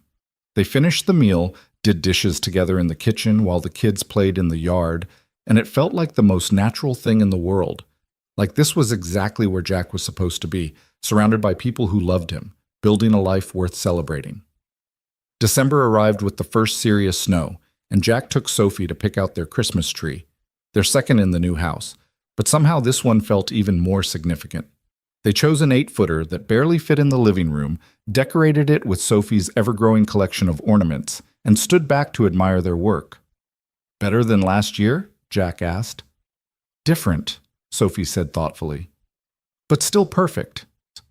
On December 20th, the anniversary of the day Jack had first met Rachel 3 years ago, though neither of them had mentioned it, Jack got a call from Chief Morrison at the fire station. There was a ceremony, the chief explained, honoring volunteers who'd gone above and beyond. Would Jack be willing to attend? Jack showed up at the station that evening in his suit, expecting maybe a handshake and a certificate. Instead, he walked into a room full of people, fellow firefighters, city officials, news cameras, and sitting in the front row, Rachel and the twins beside Sophie. "What's going on?" Jack whispered to Chief Morrison. "You're getting an award," the chief said with a grin. "Citizen Hero of the Year for the bus rescue and everything you've built since. Now get up there." The mayor gave a speech about courage and community service. Rachel was invited up to speak, and she talked about the man who'd saved her daughters twice, once by pulling them from a burning bus, once by refusing payment for fixing her car when she was desperate and alone. She talked about how one act of kindness could ripple outward, changing lives in ways we couldn't predict or measure. "Jack Turner didn't just save my daughters' lives," Rachel concluded, her voice strong despite the tears on her cheeks. "He reminded me that good people exist, that heroism isn't about grand gestures, but about showing up, day after day, and doing what's right even when no one's watching. He's building a legacy that will save countless lives, and it all started because he stopped to help a stranger on a dark highway 3 years ago." Jack received his award, a plaque and a medal that felt too heavy in his hands, and had to give an impromptu speech that he fumbled through, talking about community and the importance of being prepared and how everyone in the room was a hero in their own way. But his eyes kept going to Sophie sitting in the front row next to the twins, her face glowing with pride. Afterward, people lined up to shake his hand, to take photos, to tell him their own stories. It was overwhelming and humbling and made Jack realize just how far he'd come from that morning a year ago when he jumped into a burning bus without thinking. Rachel found him as the crowd was thinning, the twins chattering with Sophie about going out for celebratory ice cream. "You were amazing up there," she said. "I was terrified up there," Jack corrected. "But thank you for the speech, for being here, for all of it. Where else would I be?" Rachel's smile was warm, genuine. "Jack, you're—" She paused, seemed to reconsider her words. "You're important to me, to all of us. Hope you know that." Jack did know. He'd felt it building all year, this connection between them that had started with tragedy and gratitude, but had grown into something deeper, something he wasn't quite ready to name, but couldn't ignore either. "You're important to me too," he said quietly. "More than I probably say enough." They stood there, the noise of the fire station around them fading into background, just looking at each other with understanding and possibility, and something that felt like the beginning of a new chapter. Christmas Eve arrived bright and cold, and Jack spent the morning finishing up work emails, determined to be completely unplugged for the holiday. He was putting in the last load of laundry when his doorbell rang. Rachel stood on his porch, bundled in a coat, looking nervous in a way he'd never seen her. "I know this is last minute," she said, "but I wanted to give you something before tomorrow's chaos. Just you, without the girls watching." She handed him a wrapped box, flat and rectangular. Jack invited her in, offered coffee, which she declined, and opened the gift with careful fingers. Inside was a framed photo he'd never seen before, the twins and Sophie from that first dinner at Rachel's house, all three girls laughing at something off camera, arms around each other, lit by summer evening light. "When did you take this?" Jack asked, his voice rough. "July. When we were at the pool." Rachel stepped closer. "I saw them together and thought about how they'd become sisters in all but name, how you'd become essential to our lives without either of us planning it. And I wanted you to have something that captured that." Jack couldn't speak past the lump in his throat. He set the photo down carefully and pulled Rachel into a hug, feeling her arms come around him in return, solid and warm and right. "Thank you," he managed, "for this, for everything, for being part of our lives." "Thank you for being part of ours," Rachel said against his shoulder. When she pulled back, her eyes were bright with emotion. "Jack, I need to tell you something." "Okay." "I'm grateful for what you did, for saving the girls, for the bus, all of it. But that's not why I'm here. That's not why you matter to me." Rachel took a breath, seemed to be gathering courage. You matter because you're kind and brave, and you make me believe in possibilities I thought I'd given up on. You matter because my daughters light up when they see you. You matter because when I think about my future, you're in it, not as an employee or even just as a friend, as something more. Jack's heart was pounding so hard he could hear it. Rachel, you don't have to say anything right now, Rachel said quickly. I know it's complicated. We're both still healing, both have kids to think about, both have careers that are demanding. But I wanted you to know how I feel. That this past year has been about more than gratitude for me. That I care about you, Jack. Deeply. Jack looked at this remarkable woman standing in his living room, baring her heart, offering him something he hadn't known he was ready for. And he realized that maybe he was ready. Maybe he'd been ready for months, but had been too scared to admit it. Scared of betraying Sarah's memory, scared of risking the stability they'd built, scared of opening himself up to the possibility of loss again. But looking at Rachel, seeing the hope and vulnerability in her eyes, Jack realized that fear was a terrible reason to deny himself happiness. That Sarah wouldn't want him to spend the rest of his life alone, holding on to grief like it was all he had left of their love. That maybe, just maybe, it was okay to move forward while still honoring the past. I care about you too, Jack said, the words coming easier than he expected. I have for a while. Oops. I was just afraid to admit it, afraid of what it meant, afraid of rushing into something neither of us was ready for. And now? Rachel asked softly. Now I think maybe we don't have to rush. We can take our time, figure it out as we go, let it be whatever it needs to be. Jack took her hand, feeling the rightness of the gesture.